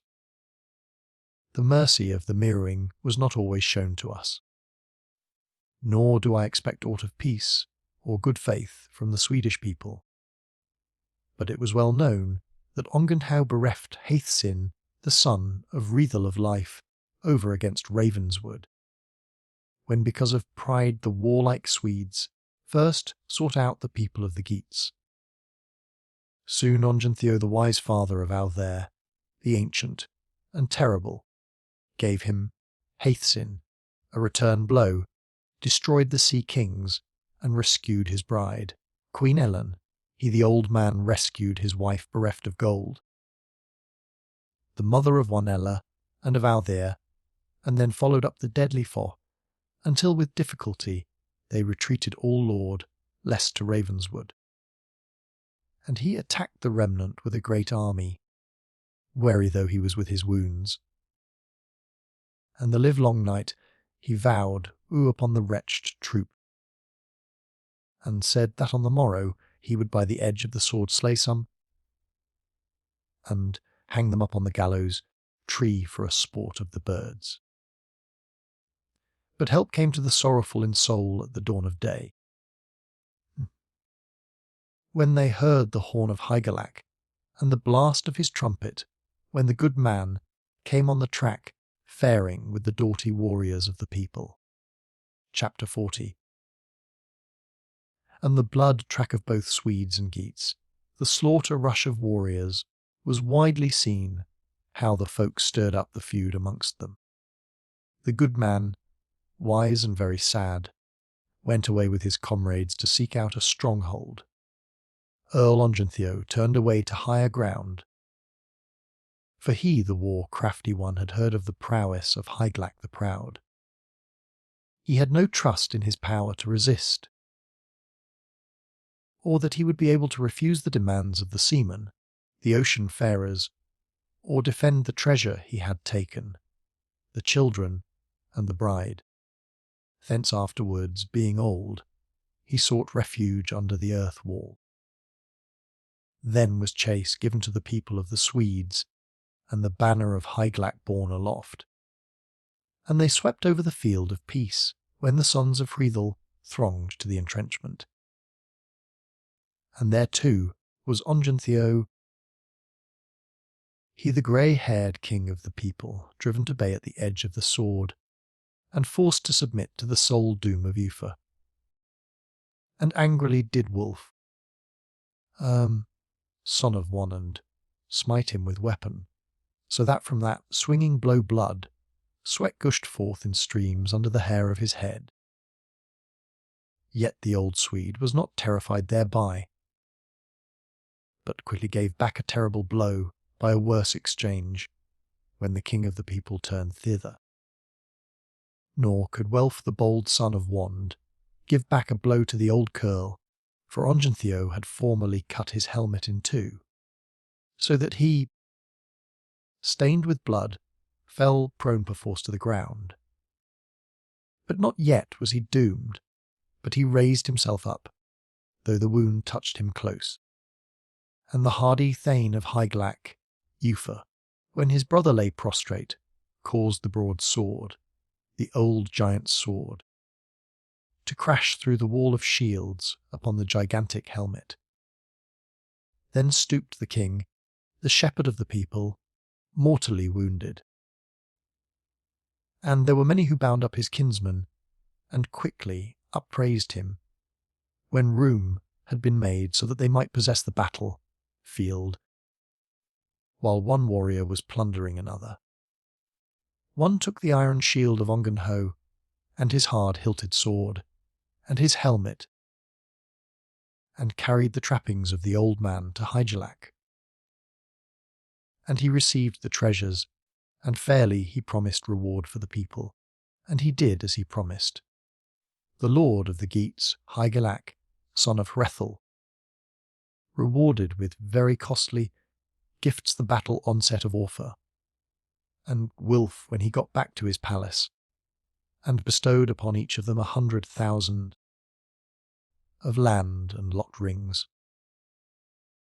Nor could any man in the world reproach him for that reward, since they had gained glory by fighting.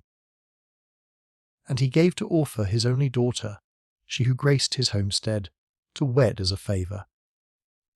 And this is the feed, and the enmity, and hostile strife of men, which I expect the Swedish people will seek to awaken against us, when they shall hear we have lost our prince.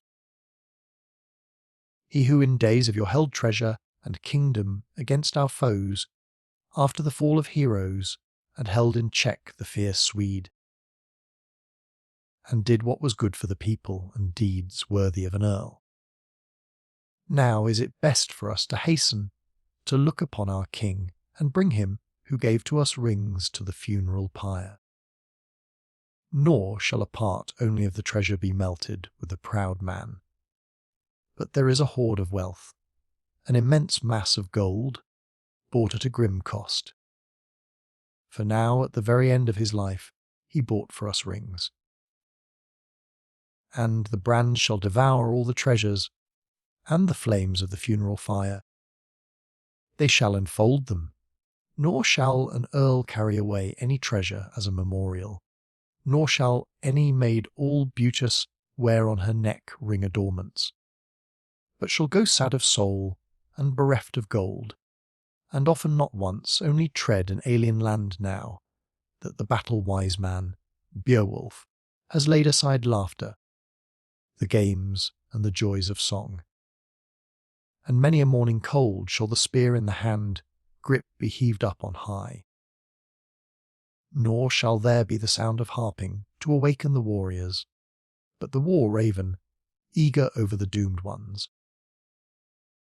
I shall say many things to the eagle, how it fared with him, eating the carrion while he, with the wolf, plundered the slaughtered. Thus then was the brave warrior reciting loathly spells, and he lied not at all in weird or word. Then the troop rose up together, and all unblithely went under eagle's nest, to look on the wonder, and tears were welling. Then they found him on the sand in his last resting place, and bereft of soul, who had given them rings in days gone by, and then had the last day drawn to its close, for the good man Beowulf, the warrior king, the lord of the Weder, Goths, had died a wondrous death. But before this they had seen a more marvellous sight, the dragon on the sea plain, the loathsome one lying right opposite. And there was the fire dragon grimly terrible, and scorched with fire. And he was 50 feet in length as he lay there stretched out. He had a joy in the air a while by night, but afterwards he went down to visit his den. But now he was the prisoner of death, and had enjoyed his last of earth cares.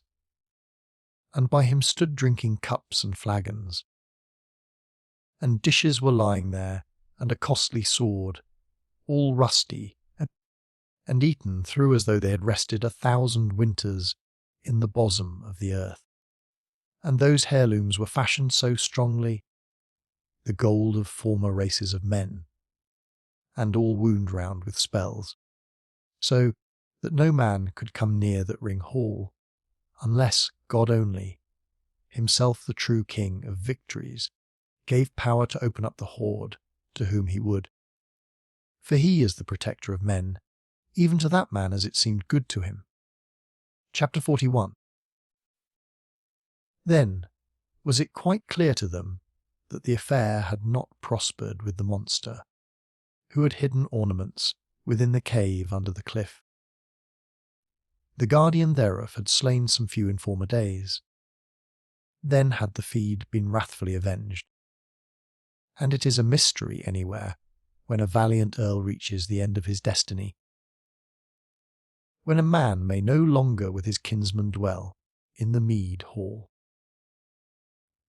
And thus was it with Beowulf when he sought out the guardian of the cavern and his cunning crafts. And he himself knew not how his departure from this world would come about. And thus famous chieftains uttered deep curses until the day of doom, because they had allowed it to come to pass that the monster should be guilty of such crimes, and, accursed and fast with hell bands, as he was, and tormented with plagues that he should plunder the plain, he, Beowulf, was not greedy of gold, and had more readily in former days seen the favour of God. Wiglaf spake, the son of Weohstan. Often shall many an earl of his own only will suffer misery, as is our fate.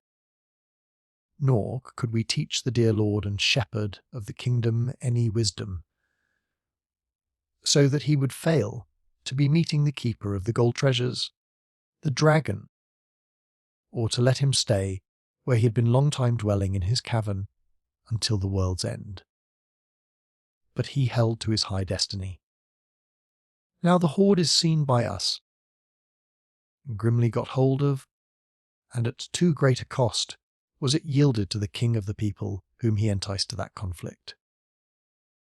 I was within the cavern, and looked upon all the hoard, the decoration of the palace, when by no means pleasantly room was made for me, and a faring was granted to me in under the sea cliff. And in much haste I took a very great burden of hoard treasures in my hand, and bore it forth hither to my king. He was still alive, wise, and witting well. And he the ancient uttered many words in sadness, and bade me greet you, and commanded that you should build after death of your friend a high grave mound in the place of the funeral pyre, a great and famous monument. For he himself was the most worshipful of men throughout the earth, while he was enjoying the wealth of his city. Let us now go and seek yet once again the heap of treasures, the wonder under the cliff. I will direct you, so that you may look at close quarters upon the rings and the wealth of gold. Let the bear be quickly made ready when we come forth again, and then let us carry the dear man our lord, when he shall enjoy the protection of the ruler of all things. Then the son of Weohstan, the battle-dear warrior, ordered that commandment should be given to many a hero and householder, that they should bring the wood for the funeral pyre from far. They the folk leaders, to where the good man lay dead. Now the war flame shall wax, and the fire shall eat up the strong chief among warriors. Him who often endured the iron shower, when the storm of arrows, strongly impelled, shot over the shield wall, and the shaft did good service. And all eager with its feather, fear followed and aided the barb.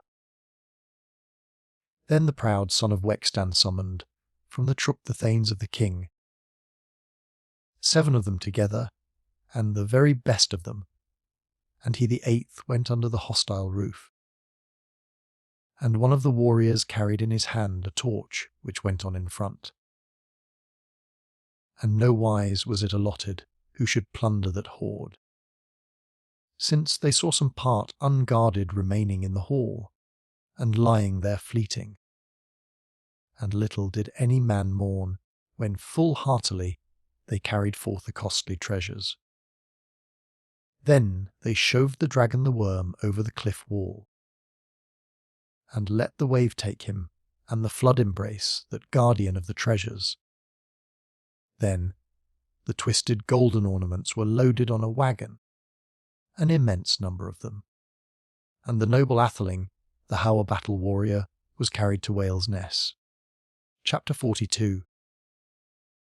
Then the people of the Geats got ready the mighty funeral pyre, and hung it round with helmets and battle shields, and bright burnies, as he had asked. And in the midst they lay the famous prince, and they lamented the hero, their dear lord. Then the warriors began to stir up the greatest of bale fires on the cliff side. And the reek of the wood smoke went up swart over the flame, which was resounding, and its roar mingled with weeping, and the tumult of winds was still, until it had broken the body, all hot into the heart. And unhappy in their thinkings, and with minds full of care, they proclaim the death of their lord, likewise a sorrowful song the bride. and heaven swallowed up the smoke. Then on the cliff slopes the people of the Geats erected a mound, very high and very broad, that it might be beholden from afar by the wave-farers, and they set up the beacon of the mighty in battle in 10 days. And the leavings of the funeral fire they surrounded with a wall, so that very proud men might find it to be most worthy of reverence. And they did on the barrow rings and necklaces, and all such adornments as formerly warlike men had taken of the hoard. And they allowed the earth to hold the treasure of earls, the gold on the ground, where it still is to be found as useless to men as it always was. Then the battle dear men rode round about the mound, the children of the athelings, 12 of them there were in all, and would be uttering their sorrows and lamenting their king, and reciting a dirge, and speaking of their champion. And they talked of his earlship and of his brave works, and deemed them doughty, as is fitting that a man should praise his lord in words, and cherish him in his heart, when he shall have gone forth from the fleeting body. So the people of the Geats lamented over the fall of their lord, his hearth companions, and said that he was a world king, and the mildest, the gentlest of men, and most tender to his people, and most eager for their praise. The end of this wonderful story. And so, our journey through this timeless fiction comes to an end. If you enjoyed this audiobook, please consider liking the video and subscribing to our channel. For more golden tales like this one, feel free to explore the playlists on our channel.